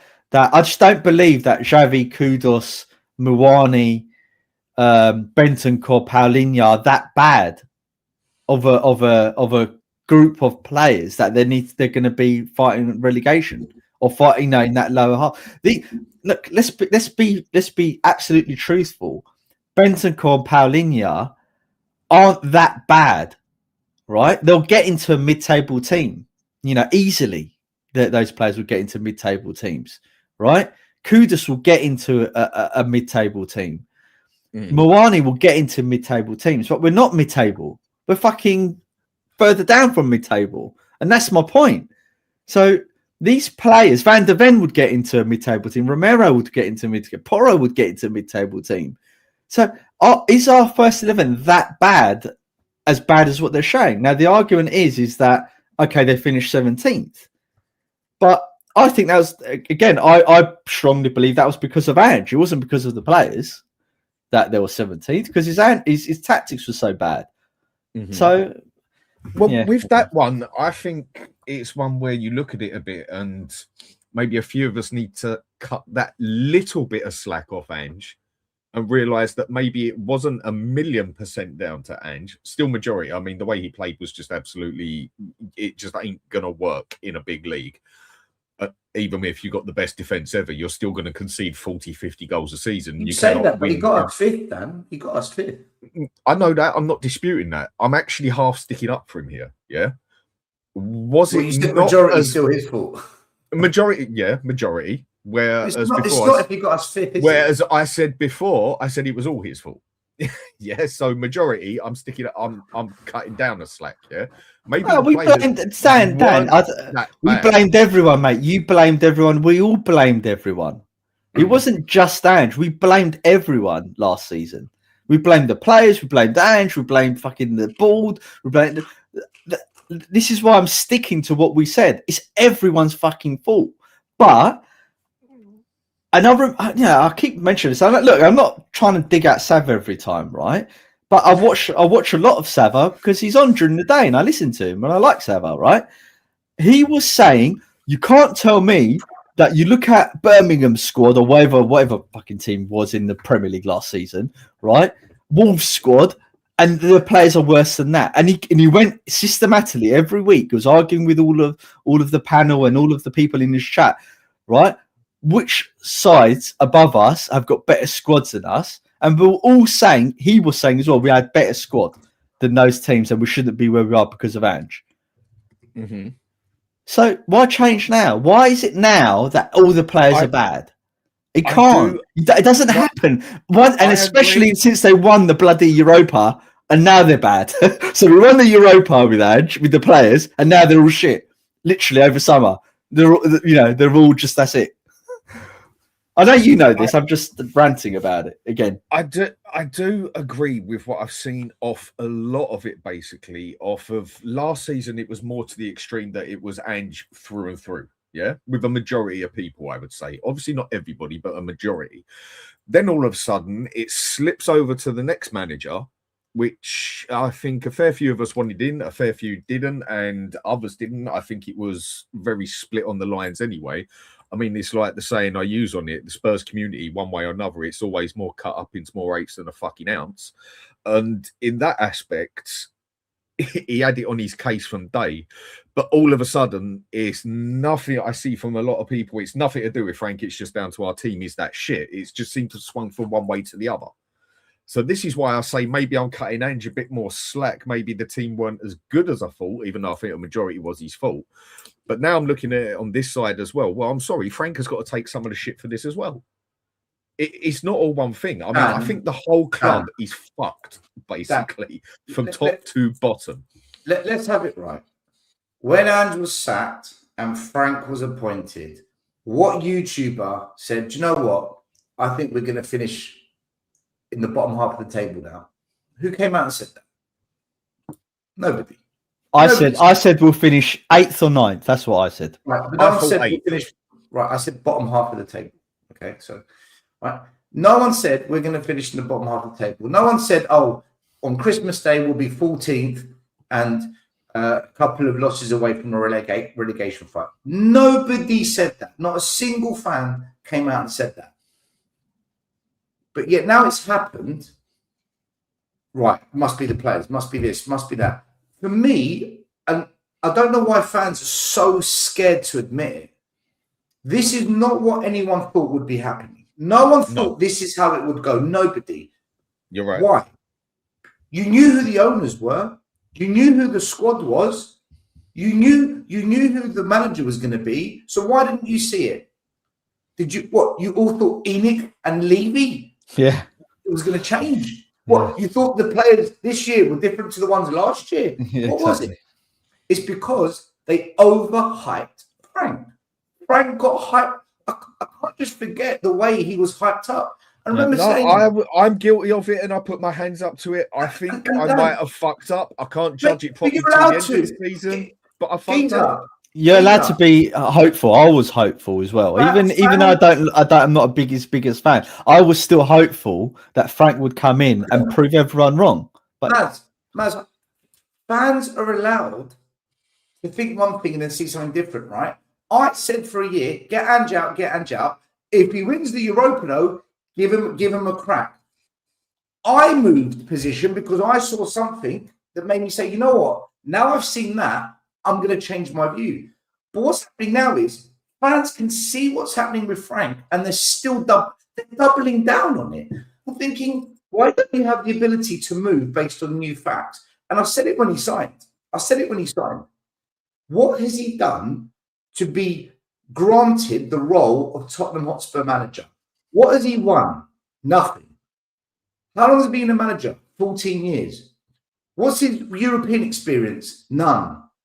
Right, so what has this guy done to take the from a Europa Cup winning team that's in the Champions League? What has he done to justify the job? And all I got told was this. This is all I got told, guys.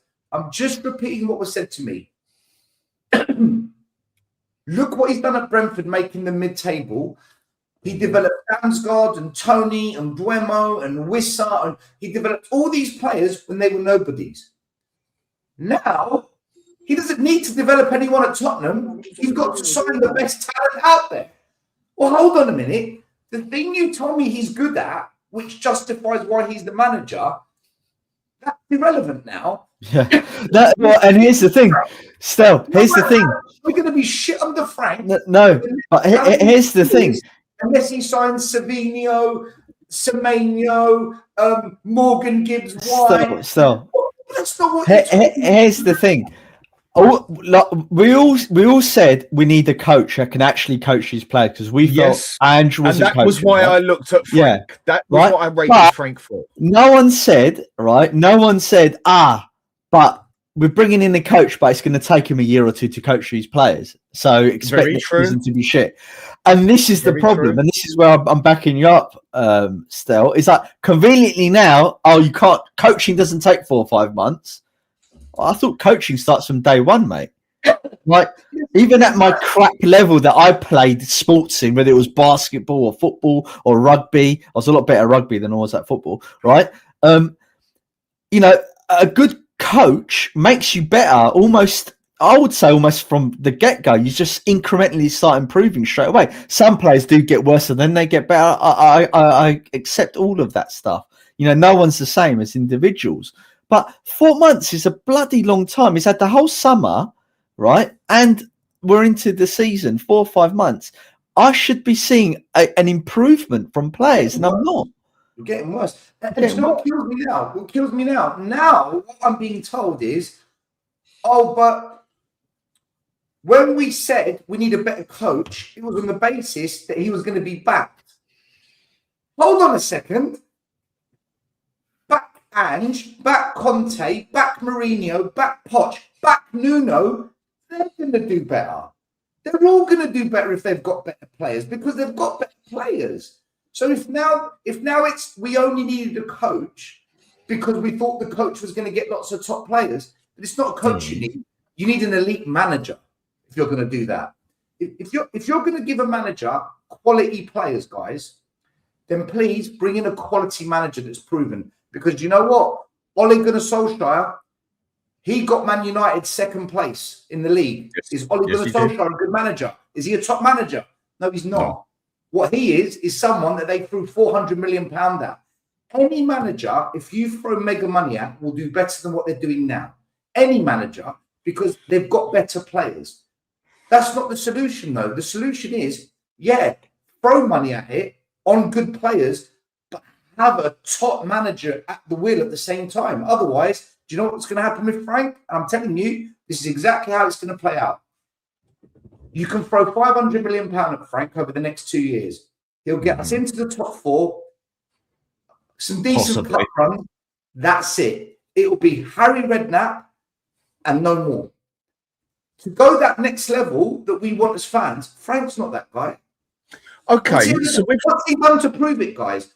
I get that. I don't think he can do that. I think so one thing I don't like about what you said there. I don't think that Frank is that guy who's going to get us top 4. There's nothing that suggests to me.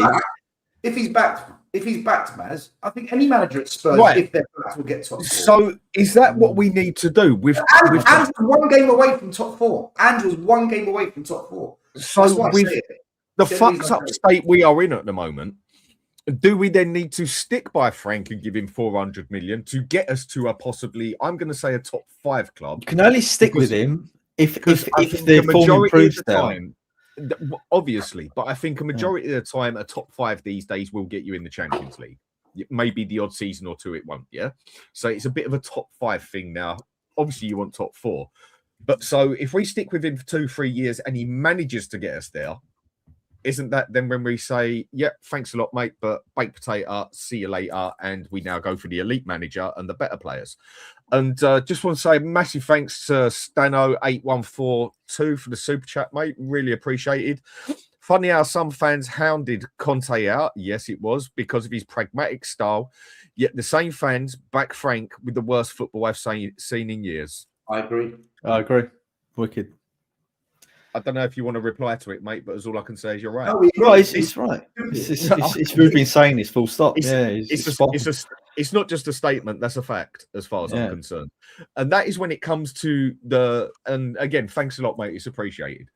And then it comes back to the point of the same thing again, of where I go back to this debate with people of this bollocks Spursy way of playing. As far as I'm concerned, I think it's bullshit in the aspect it's 2025 and you got to adapt. And people say, right, Frank ain't the man, he's pragmatic, this and that. But then I see half the people who say that turn around and say, well, Glasner's only got 6 months left. Go and get Glasner. And he's more pragmatic than fucking Frank.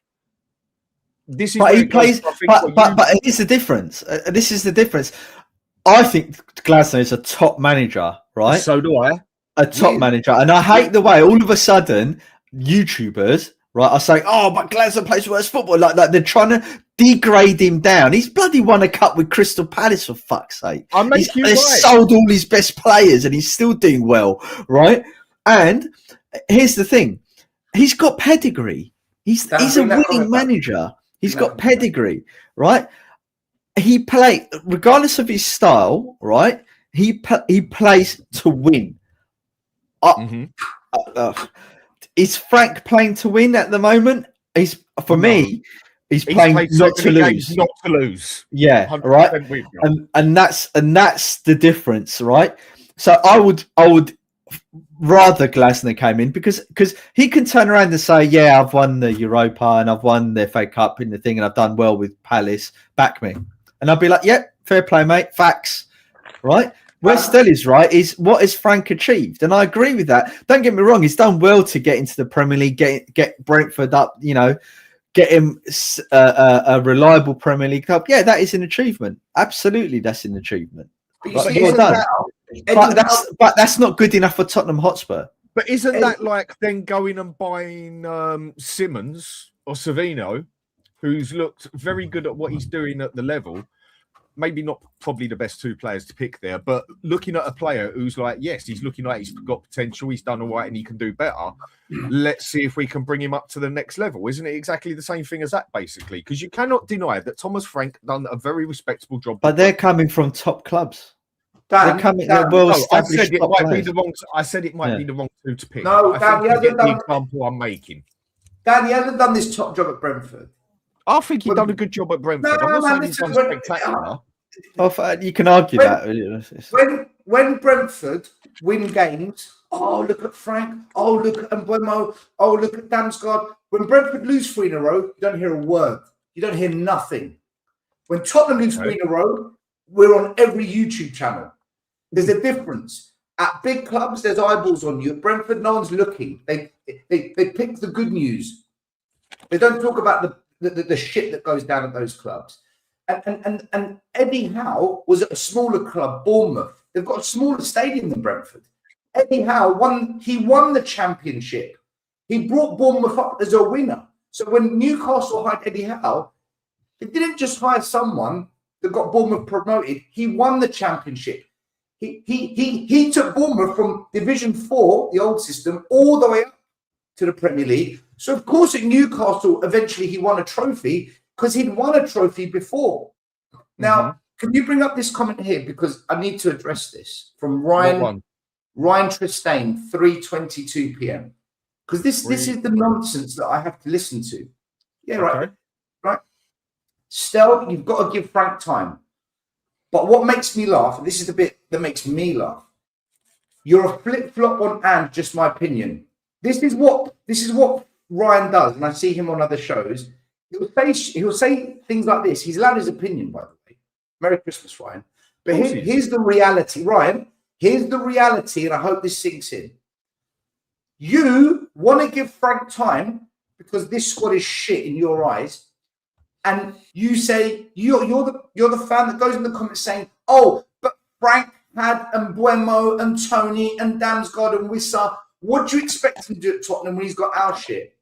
Why was it when Ange had our shit, the 4 times he played Frank and Mbuemo and Wissa and Tony, Frank didn't beat Ange's shit team once? 4 times they played each other, our shit team, and they had Mbuemo and Tony and all these top players. Ange beat Brentford 3 times and drew once. Get out of that one.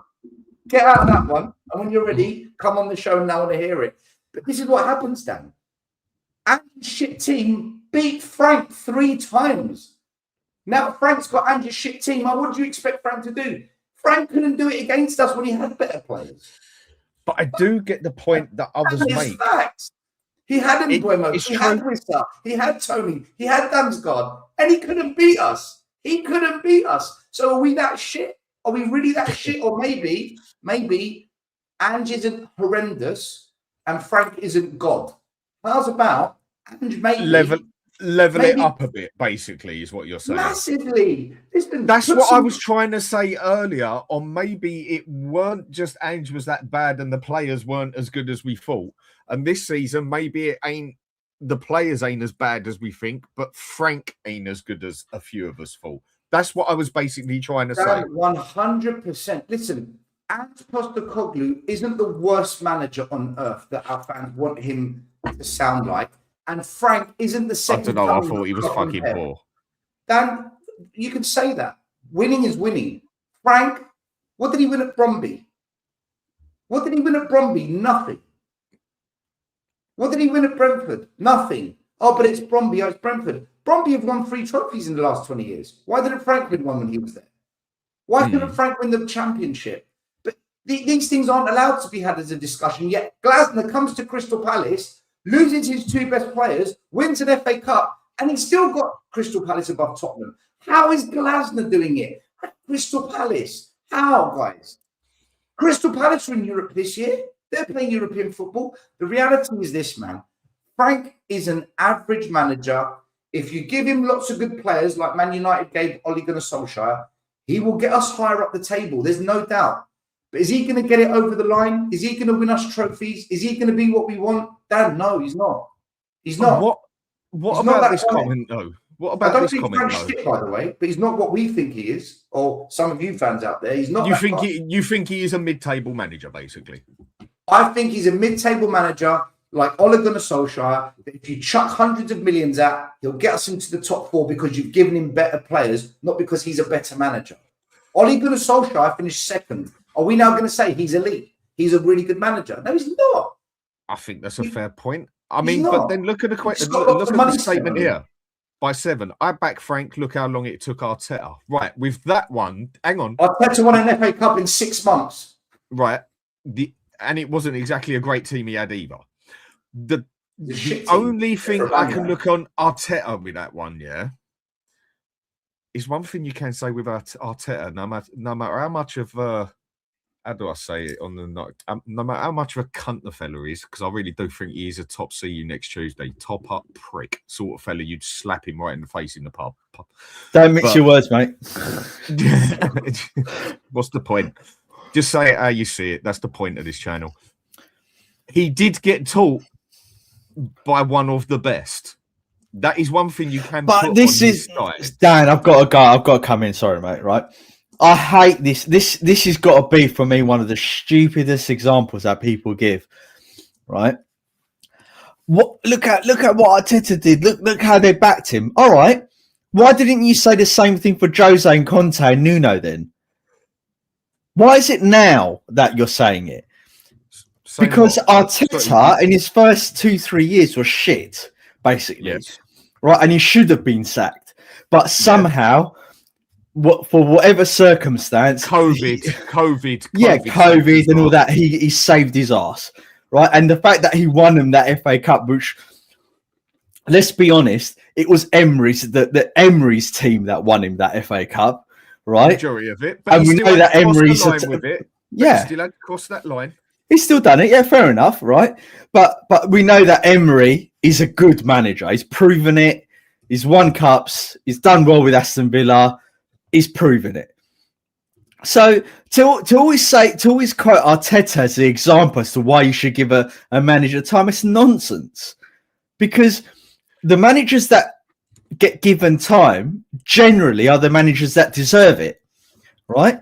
Arteta didn't deserve to get this amount of time, but for whatever reason, Arsenal have pumped over £1 billion to get him to where he is now, right?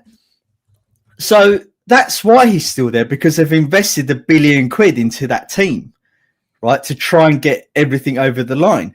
Chelsea basically going to what Stel said, basically, as in you go and give an average manager right. so much money. Here's the counter. Forget about Spurs. Here's the counter to the Arteta argument. Would City keep a manager that hasn't won one cup for like 6-7 years, right? Finishing second? No, they'll get rid of them. Man United, when they were like they would get rid of them like a prime Man United, not now. Obviously, they're a shit show. Chelsea do the same. Liverpool wouldn't do this. So to single them out as an example for us to follow when the other teams wouldn't do it is bullshit. Such a bullshit example. There's so many problems with this Arteta example. It's unbelievable. It's true. It's like everyone wants us to suspend our disbelief and make out that Arteta's this great thing because he got given time and now they're finishing second. It's a bottle job. It's the biggest bottle job ever. I can go with that. But the thing I was saying compared to Frank is at least you could look at Arteta and say he had training of some of the best. That's the only question I was asking. Yeah, I'm not saying Arteta man to cross the line. Yeah, I'm not saying Arteta's a shit manager. I think. Well, he shut a few people up, but then again, Arteta is a good manager. If you give Frank £1 billion, we'll be in the top 4. 100%. That is basically what I was saying. From what Matt said, I was making you right on what you said. Arteta has won an FA Cup. He's still won it. You can't take that away from him. History will remember Arsenal won the cup that year. He was the manager. Facts. Arteta is not a Conte. He's not a Jose. He's not a Guardiola. He's not a Klopp. Right. That's why they need. And he's not even a Benitez. He's not even of that type of manager. He's not an Ancelotti. He's not that type of manager. So everyone's giving him as the example that we should follow, and it's nonsense. Because let's say we do follow that example, wouldn't fucking do it with Frank. I'll do it with Conte. I'll do it with Jose. I'll do it with another. I'll do it with Poch. Why didn't they give Poch £1 billion then? Kept him and give him £1 billion and done that. Mm. Exactly. It does make sense. The only question I was asking, do you reckon he gets that bit more? He's got that bit more than Thomas Frank because he did actually get taught by one of the best. Basically, that is all I was asking on it. Arteta destroyed, humiliated Frank at the Emirates a month ago. Mm-hmm. Arteta, without even trying, got given the game because Frank rocked up and said, right, 11 men, stay in the box, no attack. Let's see what they got. And we got raped. We got physically, psychologically, mentally, and results-wise raped. And here's the thing. Frank decided to put in the worst tactics against Arsenal. But any manager. Still, and you're the coach. 30 years. And you're the coach. Still. That was horrendous. Still, answer me this as you're a coach. No if Conte or Jose decided to park the bus against Arsenal, Conte out, Jose out. No. But if they did that, I think they would have got a result if Jose did that because they know how to set up a team and counter. Right? They did that against Arsenal. They played the counter-attacking football against Arsenal and got results. So Frank can't do it. He tried that against Chelsea and we got humiliated. And God knows what we did against Forest. When we got humiliated. God, I don't even know what he was doing against Forest. It just all fell to pieces.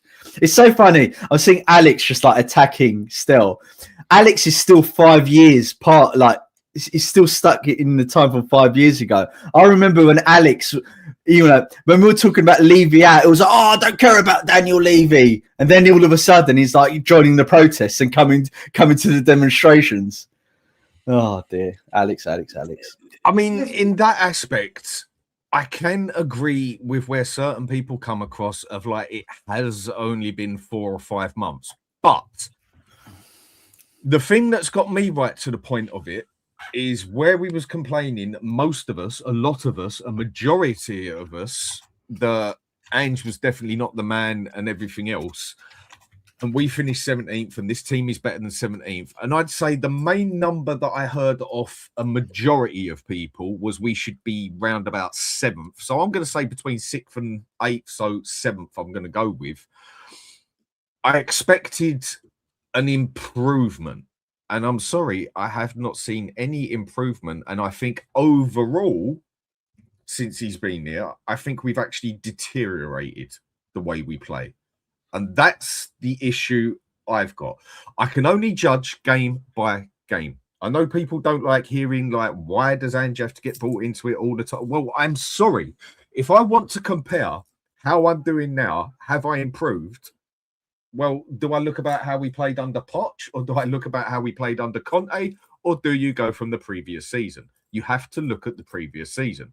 It's like if Frank stays here for the season and we go into the next season, we're then going to be comparing Frank to what Frank did this year.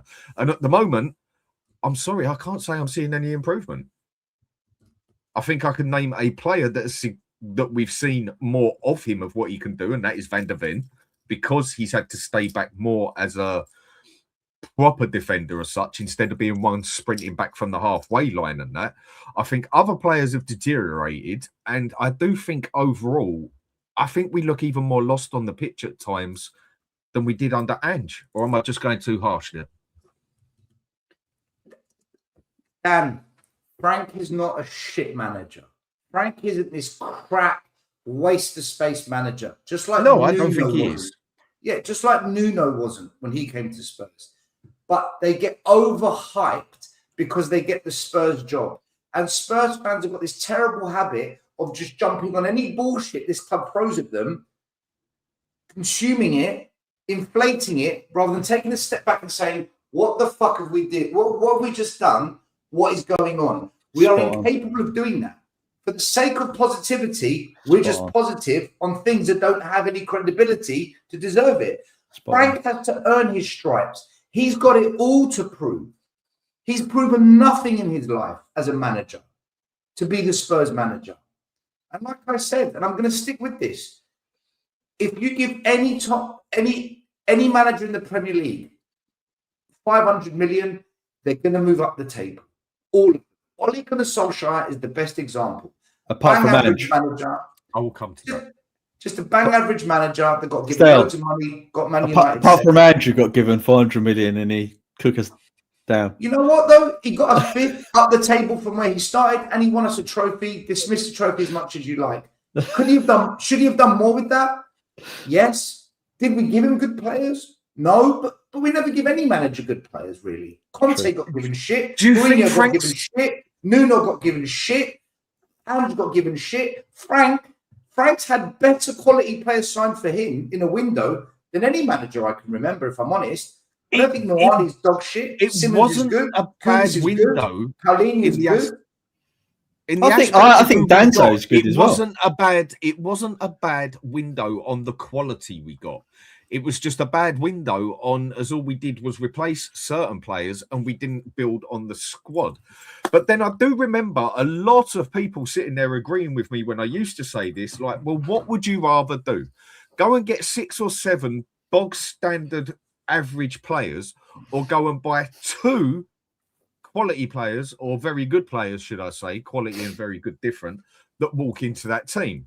And a majority of people agreed that they would rather see 2 very good players that get into that team walk into the team than 6 bang average players that ain't really even good enough for the team. And this is now, why. Hang on a sec, Maz. Now it seems to have changed. We went and got 4 players that walked into that team. Now I totally agree. We needed more on that one, but at least we got 4 players that actually get into the team instead of 1 player that gets in the team and 3 or 4 or 5 that can't even get on the fucking subs bench. And a lot of people agreed with me on that. But now we've gone and done that. Yes, we needed more. No shit, Sherlock. I get that. But now it's gone totally over to the other side as well, basically. That we should be doing more than that, more than this, whatever else. And it's not that I disagree with it, but we did have 4 players that get into that team. We just didn't expand on the team like we needed to. But at least the players we got were good enough for that team. This manager is getting away with it because fans are scared to change manager again because it's been changed 463 times already. Can you blame people for that, though? Yes, I can, because they turned against Mourinho and Conte when they shouldn't have done. It's unforgivable. You turned against the elite managers, and now you want to back a mid-table manager. So I don't forgive them. No, they turned on Poch at the end. That fans have created this mess by accepting ENIC's behaviour for too long. And to be fair, they're still accepting it. They're still accepting it now. There's no protests. There's no ENIC out chance. It's give Vinay a chance. Give Charlington a chance. Give Land a chance. What are we doing? Look, I'll say it again. Dan, Maz, let me say this one thing. I'll say it again because people in the chat, all of you that are coming for me, not one of you has been able to answer this because I've destroyed all your arguments with the facts.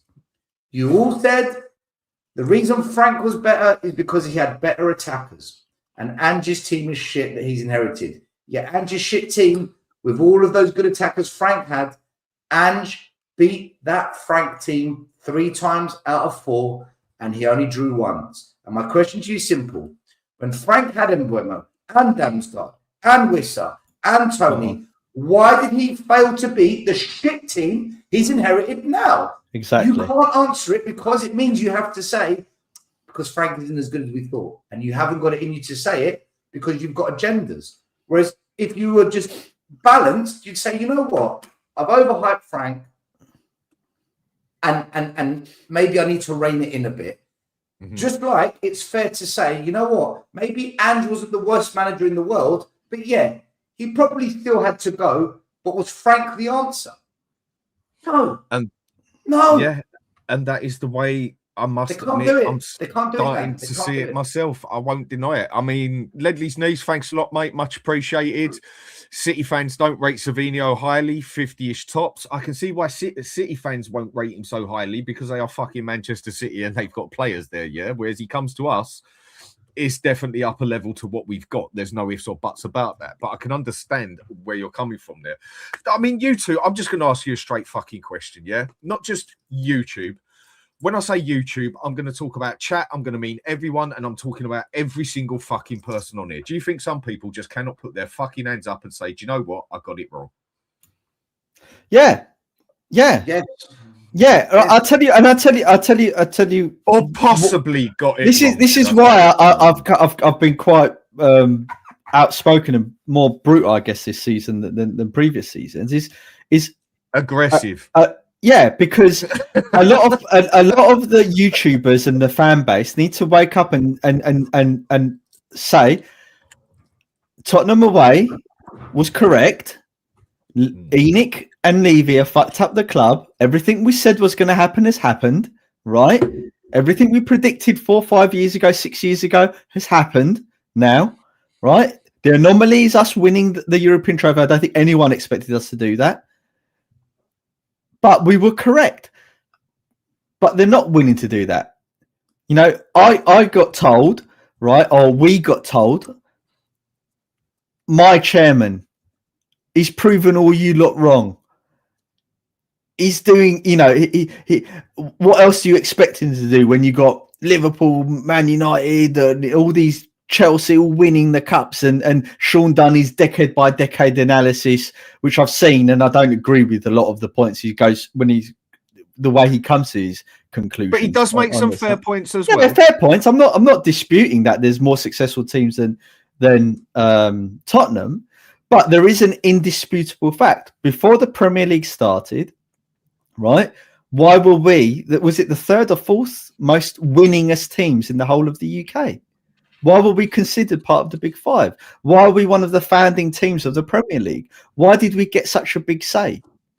Right? Because we had a good history. Yes, we're a cup team. Yes, we don't win leagues. But we still were the first team to win a cup in Europe. We still were the first double winning team. We had a lot of firsts, right? We had a lot of superstar players. We were the team that bought superstar players from around the world and started all of this stuff, right? We were the team that was known as the attractive footballing team in the UK, right? We were. Bergkamp was a Tottenham supporter. Ruud Gullit was a Tottenham supporter. They love Spurs. A lot of the Dutch great players love Tottenham Hotspur because we played great football, right? You can't just dismiss our history. All we've been saying, and I'm talking about just Tottenham away, right, is that we should be at least competing for those trophies and nicking a cup every 3 or 4 or 5 years, right? Mm-hmm. We're not asking to be a Liverpool or a Man United or a Chelsea. Chelsea have become this recently that win the leagues consistently and often, and Man City. We never asked for that. We know that we've never been that type of club. Would like to be, but we never have been. But don't denigrate us wanting to get back to how we were as some kind of sin. Yes, football has moved on, but that doesn't mean that Tottenham can't be what we were in the past, especially when you compare the resources, when you compare, the financial backing that we've got. We should be up there competing, seeing better than what we're seeing now. We should be. So when people say that's not your right and all that sort of stuff, it is our right because we've got history.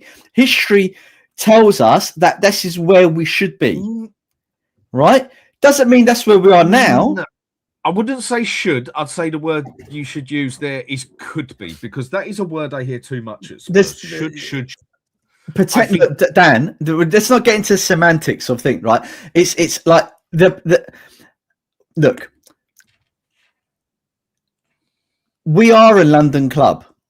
Mm-hmm. We have over 140 years of history. Yeah, right. We have historically been in the biggest clubs in the whole of the UK, right? Mm-hmm. We have a right to feel, it doesn't mean it will happen. We have a right to feel that we should be up there. Now, what that up there is, everyone's up there is going to be different. But what Tottenham shouldn't be is a mediocre club. That's what we shouldn't be, right? And that's it. For me, it's as simple as that. But you get YouTubers and fans muddying the water, saying, look at what Levy's done. Look at this and look at that. Yeah, Levy's done some good things. He got us consistently challenging for Europe and stuff. Credit to him. He did, whether it's luck or by design, bring in some good players that we've enjoyed over the decades, right? But when you compare him to previous successes in terms of just winning cups and bringing glory to Tottenham Hotspur, he has failed. That is an irrefutable fact, right? And back to your question, the fans and YouTubers won't admit that we were correct. They should have been protesting. They should have been Enoch Levy out, full stop. They shouldn't have praised him when he just done one good thing and pretended that this one good thing that he done erases all of the sins of the past. Because that's not how life works. Mm-hmm. And this is what I've got a problem with, right? I've got a big problem with YouTubers, right? As soon as we won that Europa, they'll Levy in, my chairman. He's proved all of you lot wrong. And then now look where we are. And now they're blaming the board and they're blaming the players and they're blaming this and they're blaming that. Right. The side I'd go with that, hang on a sec still, the side I'd go with that, I can totally agree with everyone's side, but history is fucking irrelevant, yeah? Simple as that to me, opinion, yeah? What happened 100 years ago, what happened 50 years ago, what happened 20 years ago, I could not give a fucking monkeys, yeah? It's all good looking at the club and the history and walking around like a museum and everything. Yeah, it's all lovely, it's all great, the history. But the history back then is fucking irrelevant. It means nothing. It has nothing to do with what happens now. It has nothing to do with what we are entitled to now. If you want to go like that, Then if you want to look at history, then Everton have schooled us over the years. We've won as many leagues as fucking Derby. Then maybe Aston Villa should be where they are for what they have won in the past, i.e. the Champions League or Champions Cup, which is more than Arsenal have ever done, which is why they could sit on that big table. Then maybe Nottingham Forest should be thinking more of themselves because of things they have won that we haven't. For me, history matters of what's happened in the past, let's say 2 or 3 years. What happened before then? What player gives a fuck about what Spurs did 100 years ago? Man U, last bit, Man U are also on that predicament now where they are on their last legs of being able to attract players by their name of being one of the biggest squads in the world because of the history they've got. But their past 10 years history, they've won a couple of cups, but they ain't the Man United they were.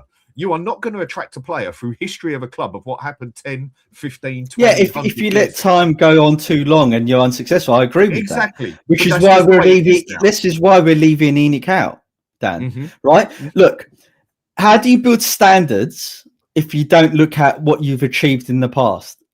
No, I can see where you're coming from there. And that's what it comes down to, right? It's if you don't build standards by building on what you've achieved, and you're willing to just dispense of them, then it doesn't matter whether you're up and down, up and down, up and down. But it does matter, and that's why we're all upset.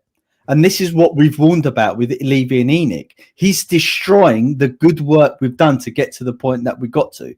Yeah, right. It's like you paying off your mortgage, right? You pay off your mortgage, and it goes down over the years. As you get older, it goes down. If you then remortgage, blow it all on hookers and cocaine, right? You've erased all of that good work you've done in the past, and then it's all for nothing, right? I see where you're coming from, right, and that's well, that we can have the discussion after night show and a few drinks, right? But that look, I know I get your point, and I understand why you're saying, right? Yes, we've over the last couple of decades, we have destroyed, our history. We have entitlement to be there. Correct. We should be looking. No one's entitled to anything, right? But we should be aiming to restore our former glory. That's what we should be doing. We should be aiming high, right? But we don't. But Levy never aimed bloody high. He aimed to make money. Yes, he never aimed high to win, and that's our problem. That's what we've been talking about on Tottenham away for 6 years now, right? Just when he needed to back a manager like Redknapp, right? Like Poch, even a Joel, right? Never did it. Just when we're on the cusp, he never did it. Just when we're on the cusp of winning a trophy and bringing glory to Spurs with Jose, he never did it. So it's not about glory. It's about money, right? And football, for us as Tottenham, it's about glory. We've got it written in the fucking stadium, for God's sake. Right? Somewhere. Yeah, right. So, and that's why, Dan, I don't agree with what you're saying. Like history, it does matter because Chelsea, right? They had no right to win anything. They never had a history like Tottenham Hotspur. Yet, Abramovich came in and made them into that club. Do you think they want to give that up now? No, of course not. Exactly. No, so why are we willing to give it up then? I'm not saying you do have to give it up or whatever, but the point I'm making is... Dan, have I just won the argument? What's that? I'm only joking. No, I didn't hear what you said there. I said, Dad, did I just win the argument just with that point? Not quite there. I'm only joking. You've given me... No, I know that. You've given me a good point there that I'm more than willing to take in and say I do agree with what you're saying to an extent. But I do feel there's too many on here who think Spurs have to be there. We should be there. No, maybe we should be up there for the size of our caliber of our business, but as a size of a football club... I'll just say it straight. I think we, as a football club, Spurs, are one of the biggest underachieving clubs on this planet when it comes to how we've done in the league. Yes, we've done well in cups. Yes, we've got a few bits of history, like from fucking just after World War II, whatever you want to call it. Just a figure of speech, by the way, and things like that. But we have never been one of the big boys. We have never been up there with the elite clubs. We have won the league as many times as Derby City, for fuck's sake. Everton look at us and laugh at us when it comes to how many times they win the league. When you go through, if you want to put it on a point scale or whatever, we have nowhere near achieved of what a London club at that of our size, round the world, supported. I mean, you go over to Africa or you go to America or whatever, I bet you'll see a Spurs shirt quicker than you'll see a bloody Fulham or Crystal Palace shirt. Mind you, these days you don't know. But either way, my point is we have actually been a very underachieving club for our size, basically. But the thing is, though, Dan, right? And look, but certainly fighting up there. Certainly since the 90s, I agree with you, right? Since the 90s, right? I agree with you. But during the 80s, when my father and I used to go to the games. My dad used to be a season. My uncles were season ticket holders. My other uncle had a box at Spurs for decades, right? And when I speak to all of the historical Tottenham fans up until that point, we were considered one of the historical elite clubs in the UK. We were. Right. We were. Eugene's older than us. We were considered that. Obviously, it's changed. Then when Levy took over us, right, we went into a void for 25 years. But Dan, I get what you're saying. We're not an elite club in terms of winning Champions Leagues, winning leagues. I get that. I'm not trying to insinuate that we're at the level of Real Madrid, the Barca, Bayern, and that's not what I'm insinuating. Liverpool are a much bigger club than us. They are. They've won shitloads. So are Man United now. Right, even Chelsea now, because of they've won their Europe, they are. But up until that juncture, that 90s, that dark period when we went, when we nearly got bankrupted and Sugar saved us, that's when we went down. But up until that point, we were considered one of the elite clubs because we were that club that bought records. We made the records signings. Right, I get where you're coming from, but I'm sorry, I cannot call this an elite club when it doesn't go. Not now, we're not. No, now we're not. Ever. All right, fine. Bar maybe in the 60s, but bar maybe in the 60s where we done a couple of things. But for me, big clubs win big things. Now the FA Cup was a big thing one day. It's not as big as it was, as far as I'm concerned. It hasn't got the same pull that it should have. But then I've even had some people try and tell me the FA Cup was bigger than the league, and I'm like, I don't know what fucking planet you came on, or maybe I'm just a bit. Look, I'm not the person that says look, to be an elite club, you win elite things. To be classed as an elite club, we're not anymore. By any stretch. Never have been. We've won the league. So Derby County are an elite. We've won the league. But how long? Okay. Let me address this then. Derby County, right? How long did they win? Decade after decade after decade? No, they didn't. But they've won exactly. The league as much as but us. we did. But we did. Yeah, we won from, let's say, the 50s all the way up until the 90s. Right, we were winning trophies every decade. Right, that made us put us into that caliber of club. Right now, you can argue whether we are at the top echelons of, like, the two or three that were around at the time. I'll agree with you, but we have never been an elite club, bar maybe for 10 years. Dan.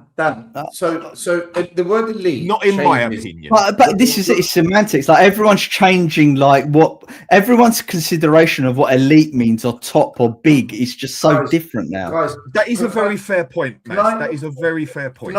Can I put just a little bit of clarity on this? The word elite depends on the era and time of the game. Example, Man City and Chelsea 20 years ago were nothing. I agree. Right? Let alone elite. But era changes, time changes, now they're right up there.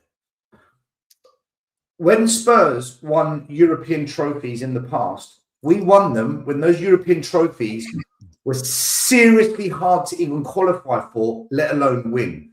To win the UEFA Cup in the 80s, 70s, sit back, those times, mate, you had to be at the best of the best. Because to qualify for the old Champions League called the European Cup, you had to win the league. To qualify you for UEFA, you had to finish, I think, second or third in the league. You had to be really good, man, just to get into UEFA. Win the FA Cup. No, the FA Cup got you into the Cup Winners' Cup. So Which we even won. Jump on if you want. right, so for you to win a European trophy, you either had to won a major domestic cup competition, not the League Cup, the FA Cup, which back then was so difficult, or you had to be in the top 2 in the league to get. So the fact you're even in the competition means you're one of the best in Europe. To then win it was levels. Now football's become inclusive. We want as many teams in as possible, so it's open to everyone, so it's inclusive and diverse. Like the World Cup, there's 96 teams that have qualified for the World Cup. It's changed. So to be the best now doesn't mean you were the best back then. So elite status has shifted because the game's changed. Now, Spurs, are we elite? No. Was there a period in our history where you could say, do you know what? Spurs is elite? Yeah, there was a little phase, there was. But now, no, we're not. Of course we're not. Because we don't win trophies. I agree. Because we don't win trophies, and the game has changed. But what Spurs have done, One minute, Eugene, let me finish. But what Spurs have done is, I'll come straight to you. But what Spurs have done is they've pivoted the model, built this stadium, increased the revenue streams, positioned us so that we can at least compete with those elite clubs and give it a go.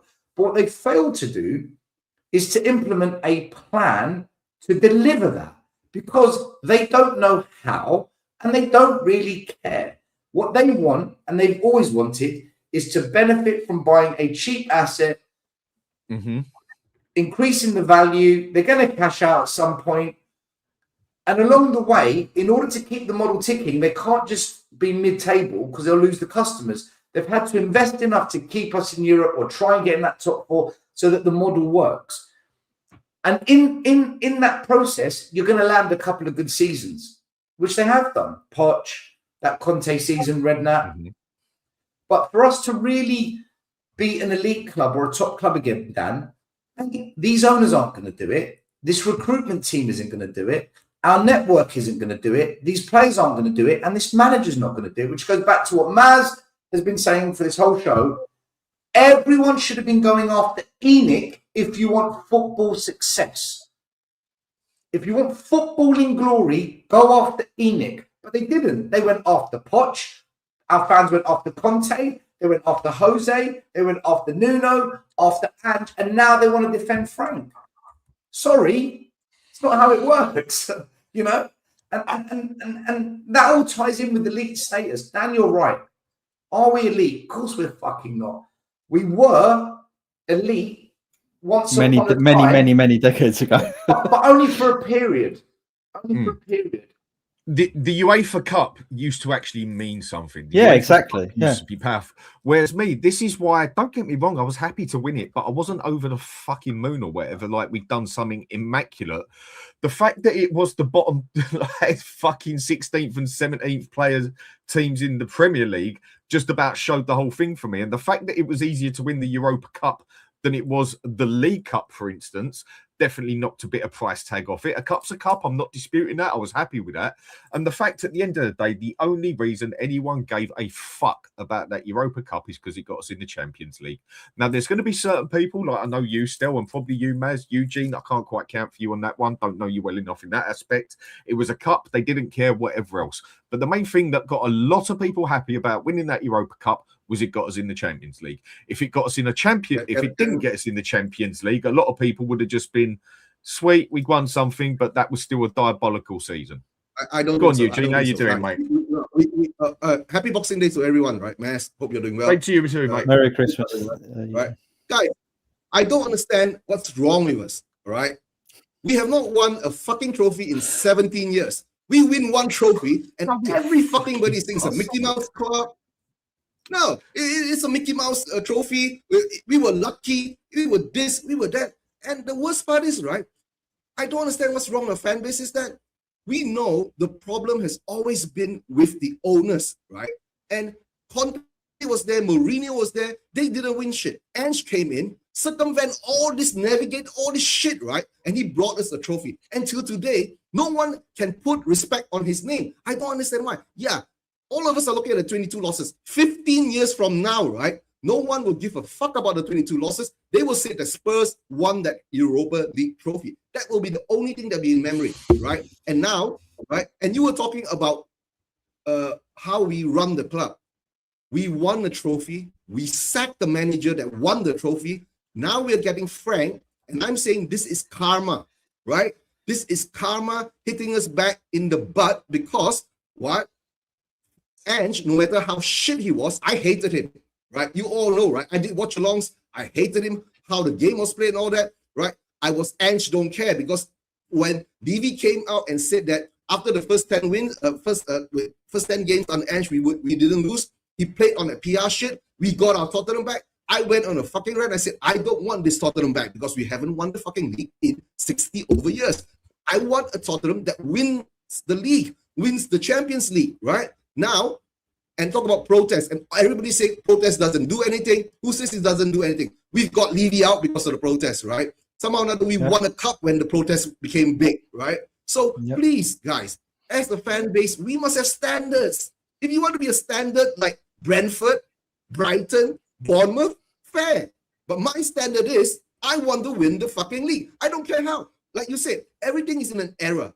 Why can't now, right, with Levy gone, let's say if the Lewises, right, wakes up and thinks that, okay, we want to have ambition now, we are going for it, right? But to tell the truth, I've been asking this question for so long.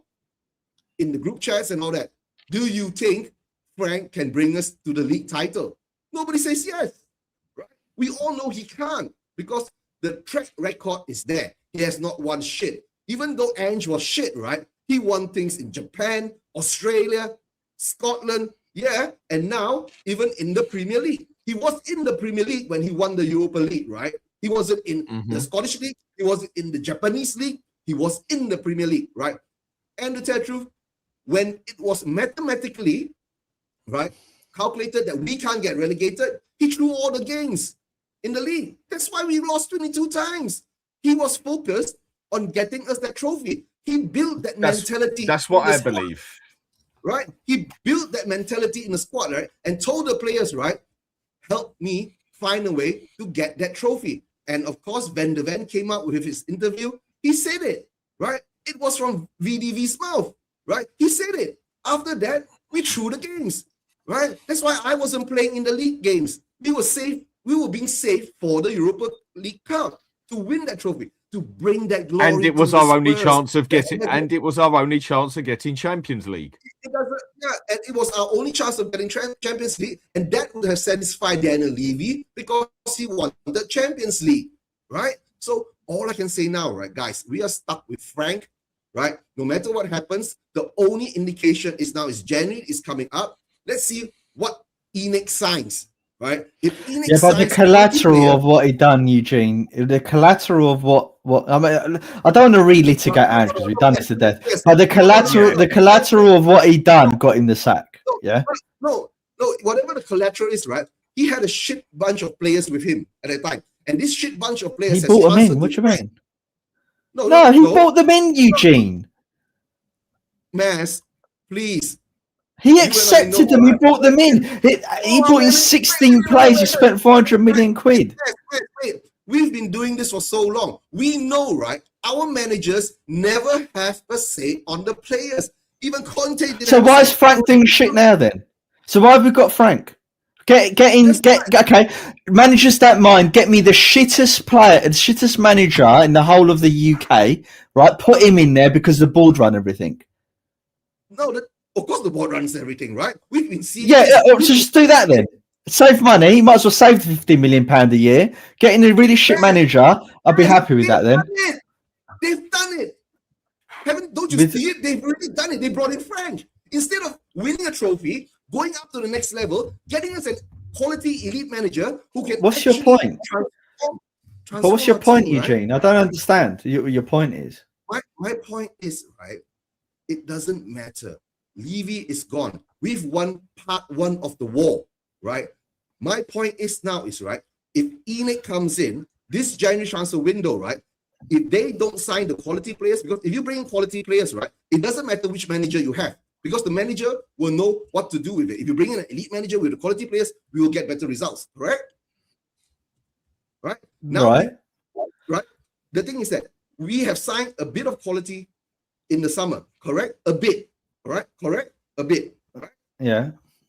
And we brought in Frank, right? We were hoping with Frank, right? Before he came in, the hoo-ha was on him. He could coach the shit players that were under Ange because Ange didn't coach them, blah, blah, blah. Now he's come in, right?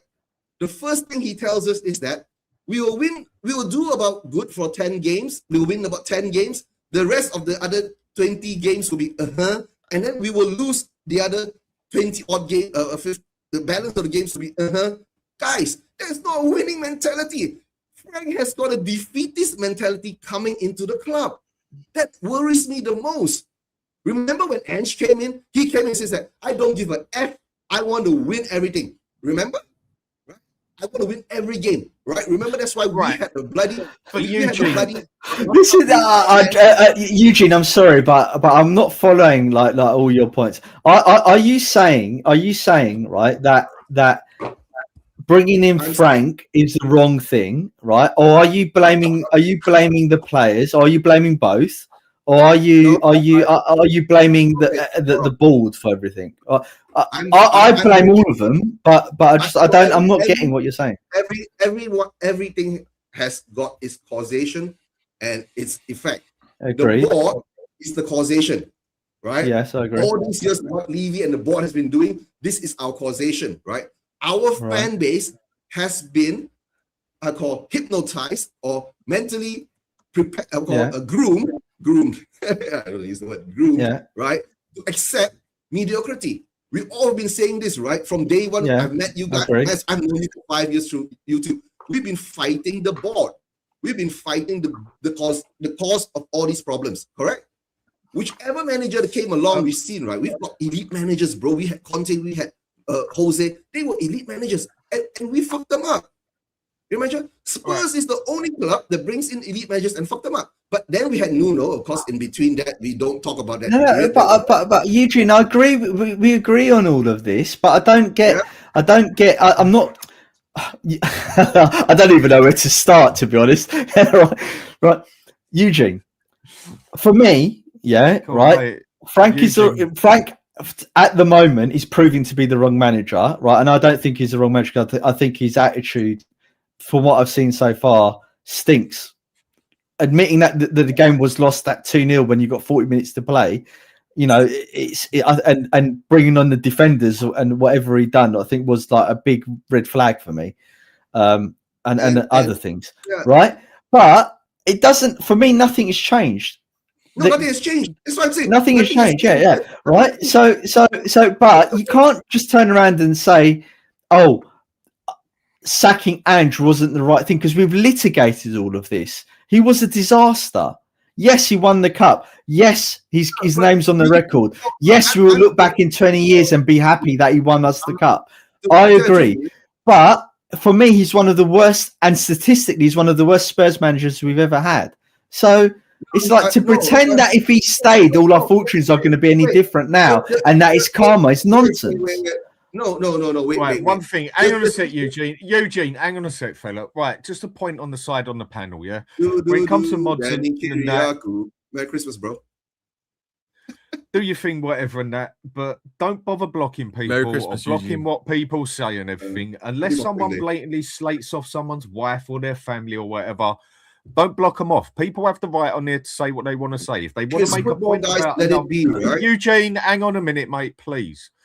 If people want to say something about someone else from somewhere else, say your opinion, fine. You haven't got to tell him, like, see you next Tuesday or nothing, but you've got the right to say what you want on here down to very limited points. Unless someone goes and rips into someone's fucking family or says something, there's a few things I could say that I just won't.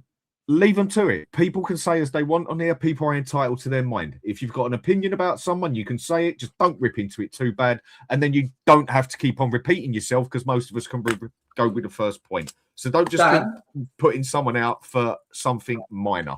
Dan, still, oh, sorry. Has anyone messaged you or emailed you complaining that they were blocked or banned? Not that I know of. Okay. Because sometimes... No, I'm asking because sometimes they message the channel saying, "Oh, I was unfairly blocked and banned." And when you go back, they were actually out of order. because I had to time someone out. I didn't ban them. I timed someone out 10 minutes ago because they were calling people "see you next Tuesdays," and I said, "Mate, Yeah, then for that you cut them out." But I timed them out. I just timed them out, give them a break. Anyway, look, I've got to go, Dan. Thanks for having me on. No, cheers for having us on, and have a good time, Maz. Take care of yourself. And I'll see you guys soon. I'll catch you later. See you, Bye. Maz. Yeah. Now let's get back to the point, right? The stats were bad because we threw the games after we calculated that we could not get relegated, and we focused on the Europa League Cup. That's why our stats in the end was bad. And I'm with Stel. Actually, I was more or less the first few people who said that, right? I don't care. Even if we get relegated and I win the trophy, win a cup, right? I'll take it, right? Stel, remember? I'm one of the guys who was saying that, right? And when we won the cup, to tell the truth, right? If Ange just lost that cup, right? It would make everything so much easier, right? Because it wouldn't have mattered. We would have sacked him anyway. But the problem is he won that cup, right? It caused that, that division again, guys. 250,000 people turned up for the celebrations at the stadium, right? 250,000 people. I did a live watch along for that celebration, right, guys?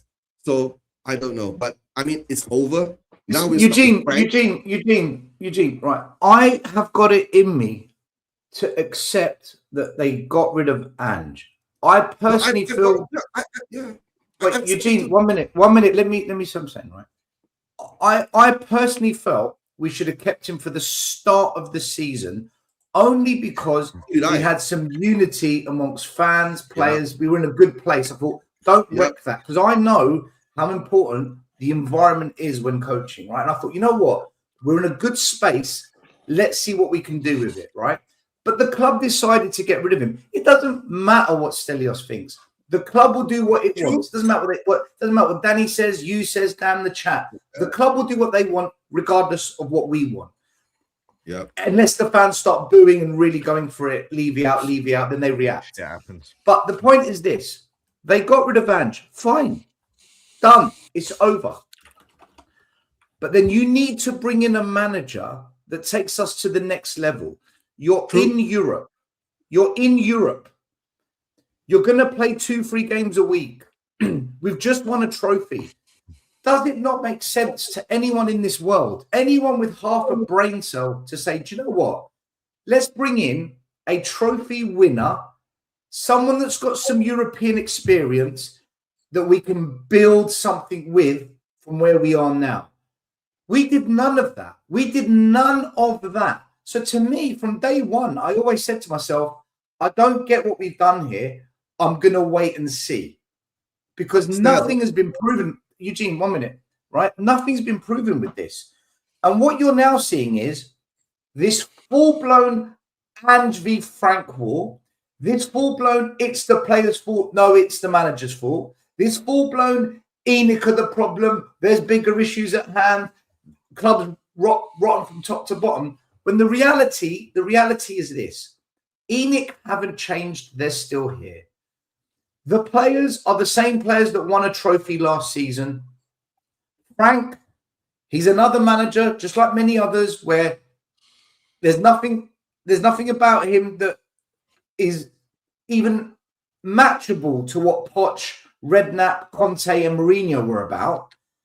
And I just look at it as this, guys. Fuck the Frank v. Ange argument. Ask yourself this: is Frank the manager to take Spurs to the level we've yet to go to, that win the league fell short of, that Conte said this club can't do with this owners? You know, and I look at it and I say to myself, do you know what? Fuck Ange. Who cares? He's gone.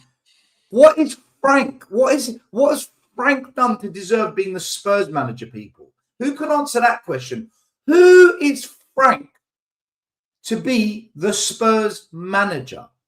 Glasner, at least you could say with Glasner, at least you could say this: he won a trophy in Germany when it was so fucking hard to win one in Germany because it was dominated by Bayern Munich, Borussia Dortmund. He broke that mold and won a trophy with Frankfurt. He won a European trophy with Frankfurt. And then he came to England, went to Crystal Palace, who have won nothing. They've won nothing in their lives. He didn't win the Carabao Cup. He won the FA Cup, smashing Aston Villa 3-0 in a semi-final, a fucking good Unai Emery Aston Villa. Then he beat Man City in the final without his best player, Alessi, because Alessi got sold to Bayern Munich. And this season, playing 2 games a week, Glasner has lost Eze, his second best player, and he's above Tottenham. Fair point. Is Glasner more of a fit? European experience, trophy winner, can work with players, the best players leaving. If we hired Glasner, guys, I don't think this conversation would be happening right now. But we haven't. No, but the thing is with Glasner, you'd still have Spurs supporters on here complaining that he doesn't play the fucking Spurs way. Then there's nothing we can do about that. And there's nothing we can do about that. There's nothing we can do about that. And still, I can answer you the question, right? What Frank has done to deserve this job, right? I don't think it's what Frank has done to deserve this job. It's just what Daniel Levy era, right? Management was like. Whenever we reach a level that we can push on to the next level, he doesn't do it. Backwards. He brings us up 3 levels. We go backwards. We go back, yeah. That's why now, with Daniel Levy gone, that's why I'm saying still, I'm going to give Enoch a chance. And this January transfer window is the first indicator. Whether Frank is there or Frank isn't there, I don't care. Still, I was Ange, don't care, remember? For so long. For 2 years, I was Ange, don't care, right? And now, I don't care about Frank too, because to tell the truth, right? It's the club. But if we do not show signs of buying quality players, right? Even with Frank gone, another manager comes in, a quality manager comes in, an elite manager comes in, can get a tune, doesn't need to. Eugene, one minute. Fuck getting a tune out of this squad, right? Just like fuck getting a tune out of this squad. I hope you missed my point. You've completely missed my point. Fuck getting the tune out of this squad. Forget that for now, right? Forget that. Listen to what I'm saying. You've just won a trophy, right? People in the chat, you're literally not listening. You're just glad this, glad that. Listen to what I'm saying. You've just won a trophy. The club have said, we like that. We want more. In the summer, did the club not say we want to win in Premier Leagues and more European trophies? Did they not say that? But Frank was already here. You've won a trophy. The board have said we want more of that. You know, going into this season, 3 things are true. You're in the Champions League. You're going to play 2-3 games a week. And we are a trophy-winning club for 1 season. Does it not make sense to bring a manager that's got experience in managing a trophy-winning club, in managing 2 games a week, in playing Premier League, playing domestic football, playing European Cup? Frank doesn't tick any of those boxes. He doesn't tick any of them. Glasner might not be the answer, but he ticks those boxes. Find me another manager that ticks those boxes. Bring him in, fine. But we brought in a manager that ticks none of the boxes of what is going to happen this season, and then you wonder why we're 14th. It's insane, man. Surely you get that. Surely someone said, you know what? That's a good point. We've brought in a manager that can't play 2 games a week. We've got a manager that's got no European experience, and we've got a manager that's never won a trophy, so doesn't know what it's like managing a trophy-winning team. What do you expect is going to happen? That's like saying, I've got a Ferrari, we're going to race at Le Mans, so I'm going to bring in a pilot of an aeroplane to race. What do you think is going to happen? What do you think is going to happen? Not a lot. Ferrari's going to fly, right? Your Ferrari's going to fly. Alex, how we doing, mate? How was your Christmas? Danny, do you agree with that, Danny? Yeah, guys, I've got to behave myself. I get what Stella was saying. I do actually get what he's saying. But the thing is, Danny, before you start, right? You let your hair down. Yeah. Look at that. Like, no shit, Sherlock. I'd have never guessed. Now where's the bun, right? We missed the bun. It's easier. Oh, I can imagine. That must take fucking ages. Wish I had that gift. Alex, how we doing, fella? Yeah, I've got to behave myself. I only got 2 minutes because I think I might be summoned. Listen. For me, at the moment, right, I think it's more on the director of football at the moment. I think that's been the stability wise. I think that's where my problem is at the moment. I think the problem I have at the moment is not just the whole thing with. I do agree that we shouldn't be going on about the two managers at the moment, right? Because regardless if we have the two managers, we talk about the two managers. That's boring. So I just bear me a second, guys. Bear me a second. Right. Yeah. So like I said, I have to be only 2 minutes because I'm not really somewhere that I can really do this at the moment. But the point is though, yeah, right, is that I do think that at the moment we're at a catch-22 at the moment, really, because in one way I do agree, and I had my question marks very early on about Frank, to be honest with you, because I couldn't get on board straight away with him because I thought he needs to prove himself. And as time's gone on, I've had a lot more questions and answers really with him. And in the one way, I think I have had the question marks on him as well because of the fact that we had question marks on Ange as well. But at the same time, what we know now about Ange and how he won that cup, I don't think it's helped us at all going into the form this season. I stick by what I say in that sense, yeah. But I do think this whole director of football thing is a big problem for Tottenham at the moment because with £100 million to spend, not having an identity, which is a problem as well, and not having the right director of football that is secure, consistent, and the problems with Parategy and the confidence I haven't got with the leadership up there as well, and now Daniel Levy's gone. I think there is a massive question mark on what's going to happen in January at the moment. Who's making the choices on these players at the moment? I'm very concerned at the moment what direction we're going in at the moment, and I don't know where we can go with it at the moment. Yeah, you can make a decision on sacking the manager if we're in relegation problems. Yes, you could do that. But another way, I'll say you have to stick with the manager as well, because what direction are you going to go with if you get rid of the manager? And what is that message sending out to the players? You know what I mean? With the players that are, I don't know really at the moment that they're on board with Frank at the moment. I don't know. I really don't know at the moment. So you want to keep him then? Sorry? You've just said you can't sack the manager. Then you said the manager's not on board, so you want to keep him. No, but I'm just saying I'm at a catch-22 still. That's what I'm saying.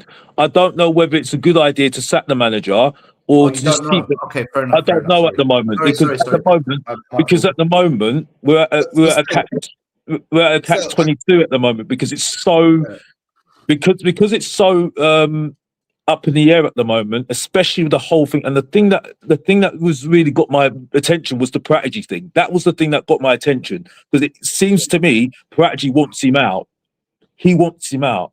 That's the point I'm making at the moment. You get what I'm saying? Parategy wants who out? He wants Frank out. He wants Frank out. He looks like he's on the way out. So what does it matter if he's on the way out? That's a worry for me, Dan. Because the thing is, though, you're now leaving it with Vinay and what's his name? Please don't talk about that Gooner, right? I don't even understand what the fuck Levy was thinking about. You bring a fucking Gooner into our Eugene's been there on it, mate. We've already spoke about that bit for half hour. So next part. No. But still. You and I, right, have reached an agreement, right? We are looking beyond all this manager, Parategy. It's the owners up there. If they show some ambition to actually we've said that for years, Eugene. But now what's happening is all the YouTubers that said sack the manager, get another manager, or it's this, it's that. They've all now dropped that argument, and now they're all saying it's the owners. It's them. There's no plan. We've been saying for 5 years. I know. We have. I know.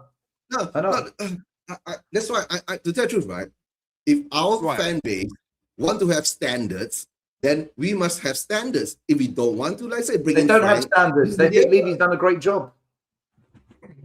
They think Levy's done a great job. The man, he's been forced out of his own business. He's done such a good job. He's been forced out of his own fucking company.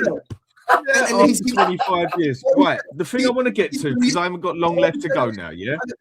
Because I haven't got long left to go. I've got 20 minutes and then I've got to jump on, or 25, and I've got to jump on another show.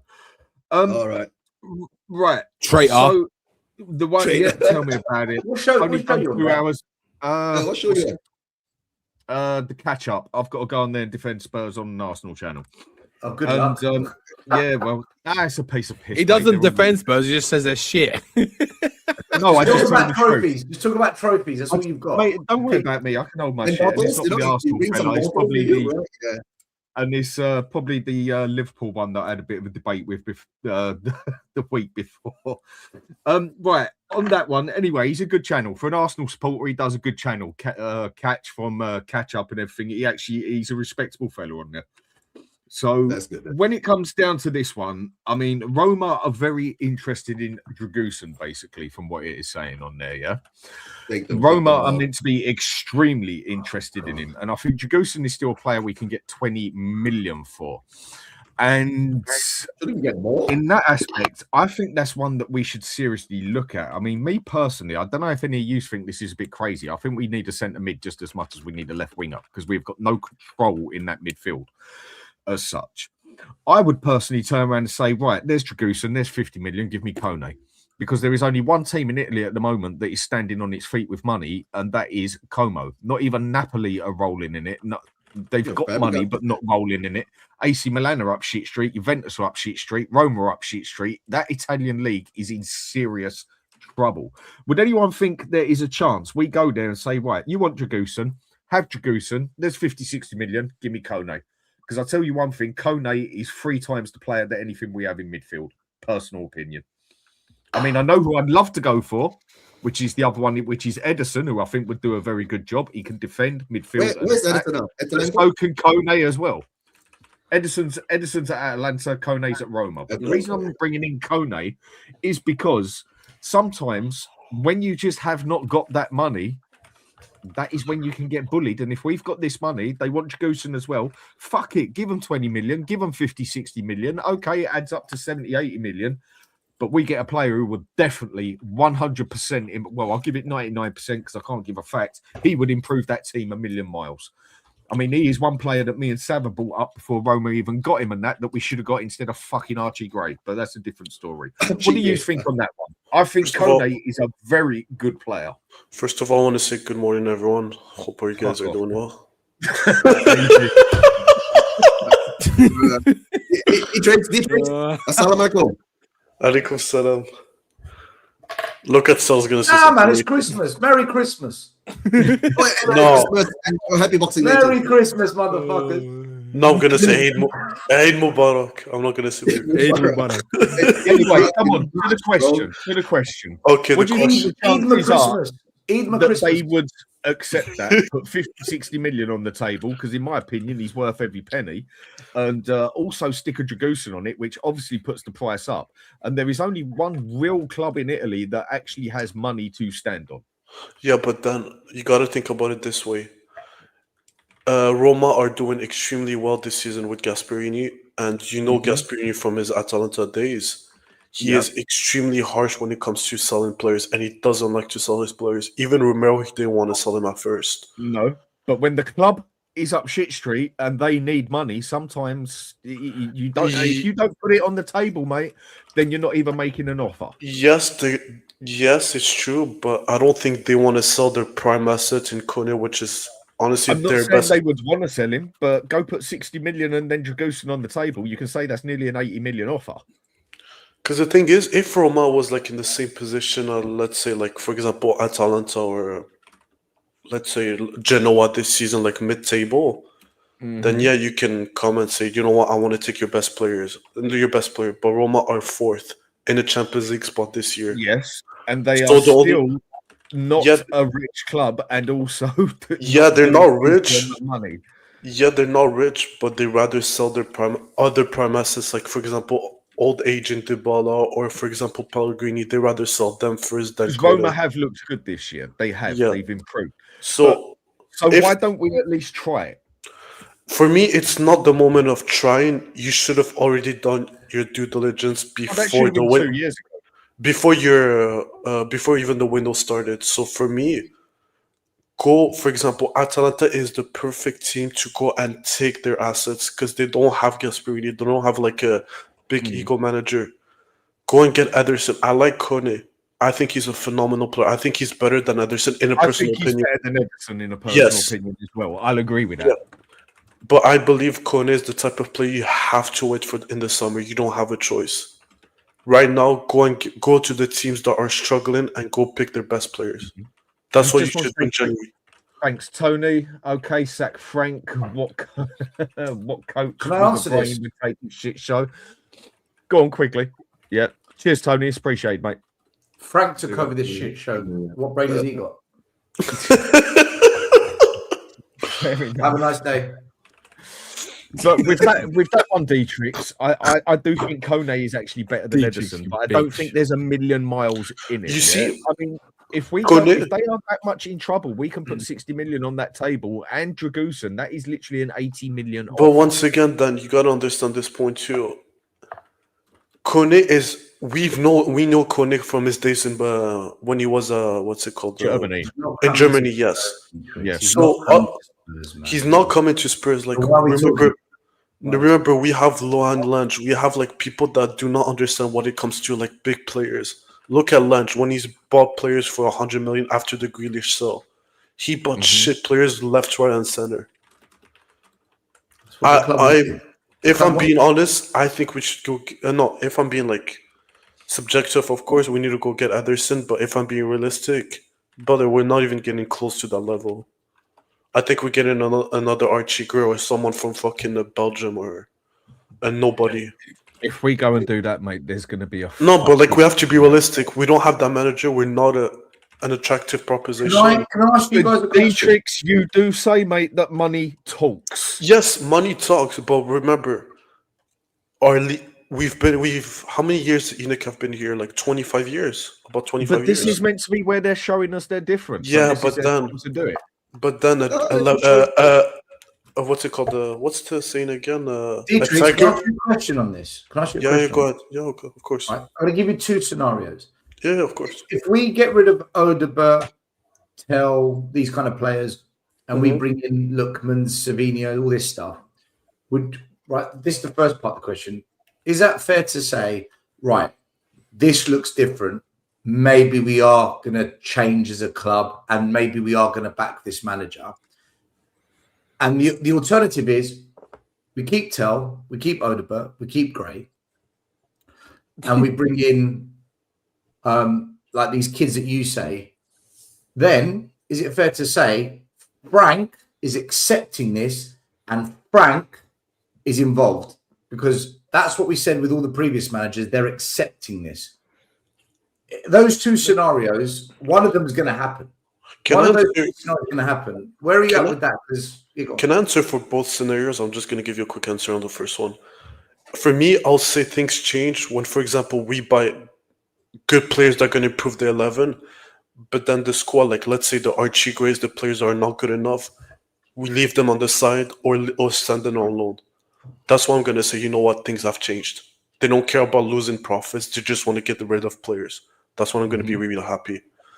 But if the scenario, which is the most logical, which will probably happen, if we buy the young players with no experience and for the future type of players, then yeah, of course, Frank has to be blamed. You don't have a choice. It has to be Frank, and it has to be the Enoch family. I blame you, Dietrich, piece of shit. Always blame you. It's always the Arab's fault. Whatever happens in history, it's always the Arab. I didn't say that. Well, look, look, I'm going to defend Dietrich there, mate. I mean, when it comes down to it, it's you lot that I want to come and buy a club personally.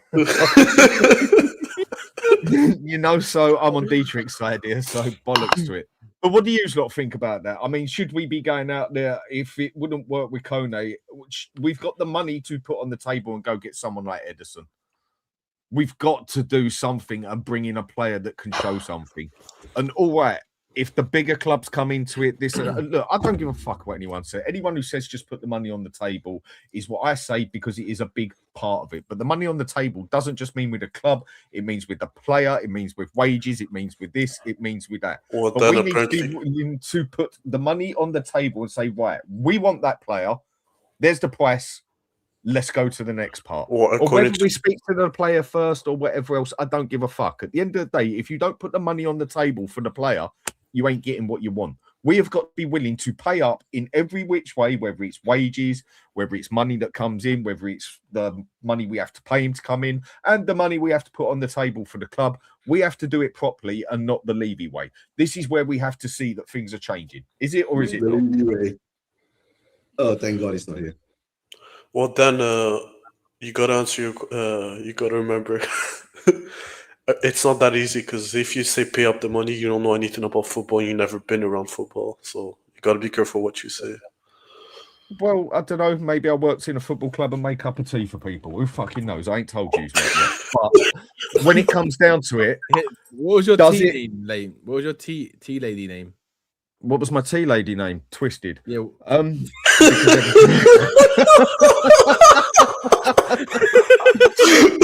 So when it comes down to it, surely when it comes down to it, we've just got to, we can't afford to fuck about anymore. We have got to pay the fuck up in every which way to get a player over here.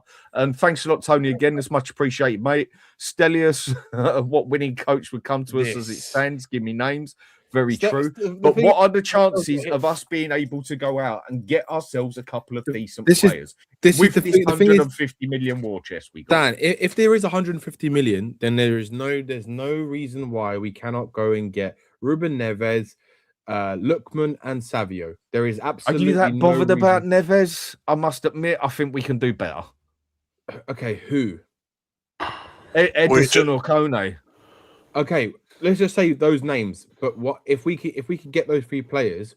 Well, let me put it this way: why can't we go and get those three players? If that reported 150 million is there for us to spend, if that's what it is, then why can't we go and get that? Because for me, I cannot justify any other reason why we can't go and get those players, because they are absolutely gettable.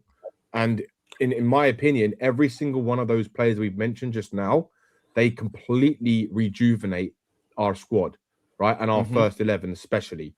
So for me, that will show a statement of intent from the club.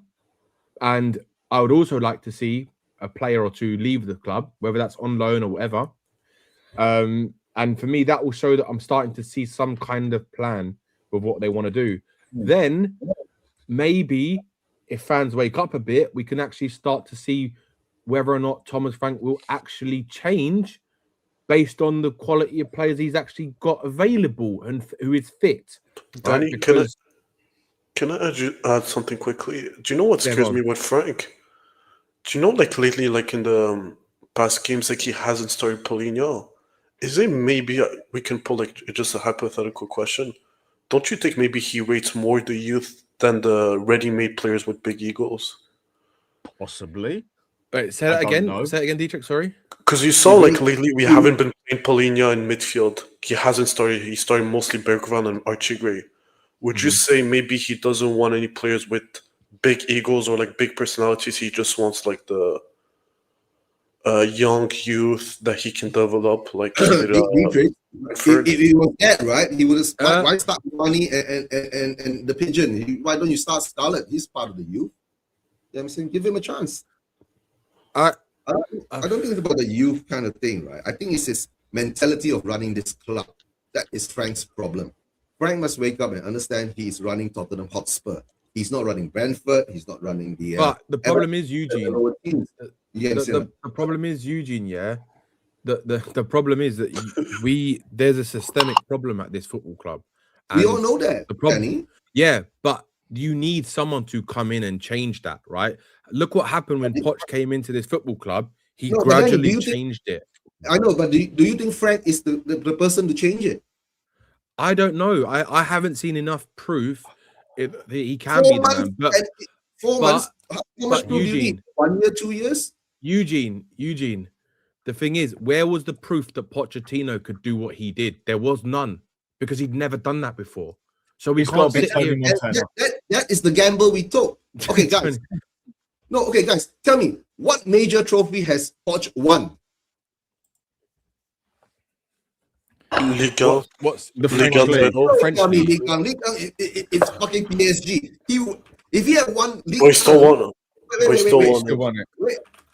No. But if he had one league with Monaco, right, not PSG, then maybe that would have been a big achievement. But come on, bro. Yeah, but then that's like saying bollocks. No, Eugene. I get your point, but then that's like coming and saying that someone wins the league with Man City is irrelevant because it's Man City. Yeah, that's true. But don't forget, Manchester City is in the I Premier get the League. point you're coming from. Manchester City is in the Premier League.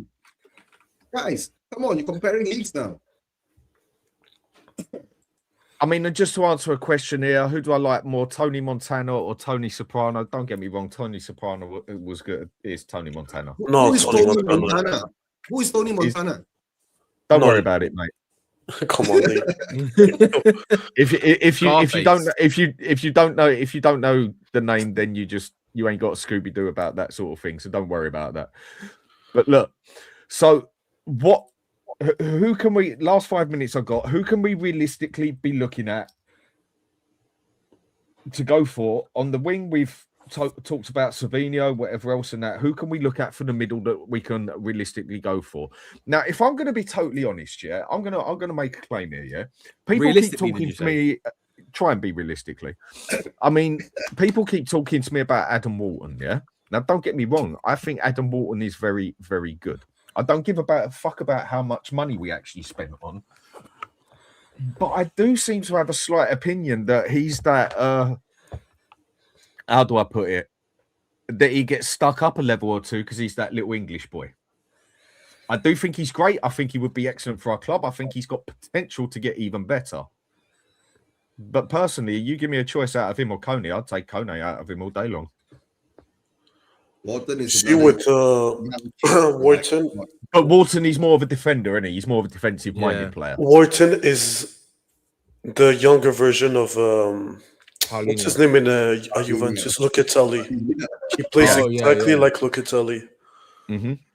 If I was not saying that I don't think he's good enough and I don't want him, by the way. Yes, I would, but I would rather go and spend 56.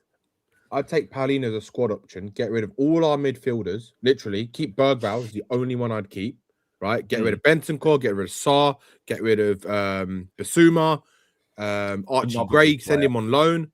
Would you get rid of James Maddison? Right? No, not now. Not right this minute, no. Because I think he still can offer something, right? You need Dietrich. The problem is Tottenham fans keep wanting to have a better 11, but you need a squad.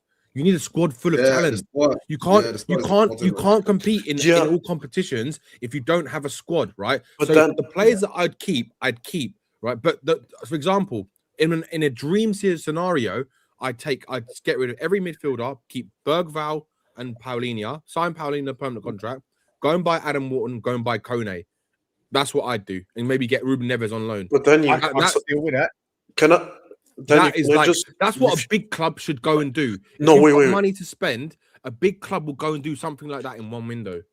No, but you gotta understand one thing, Danny. One thing. You can't do that in one window. Like it's like in racing. Before you put all the options, like say the turbo or like the intakes, you gotta build an engine first.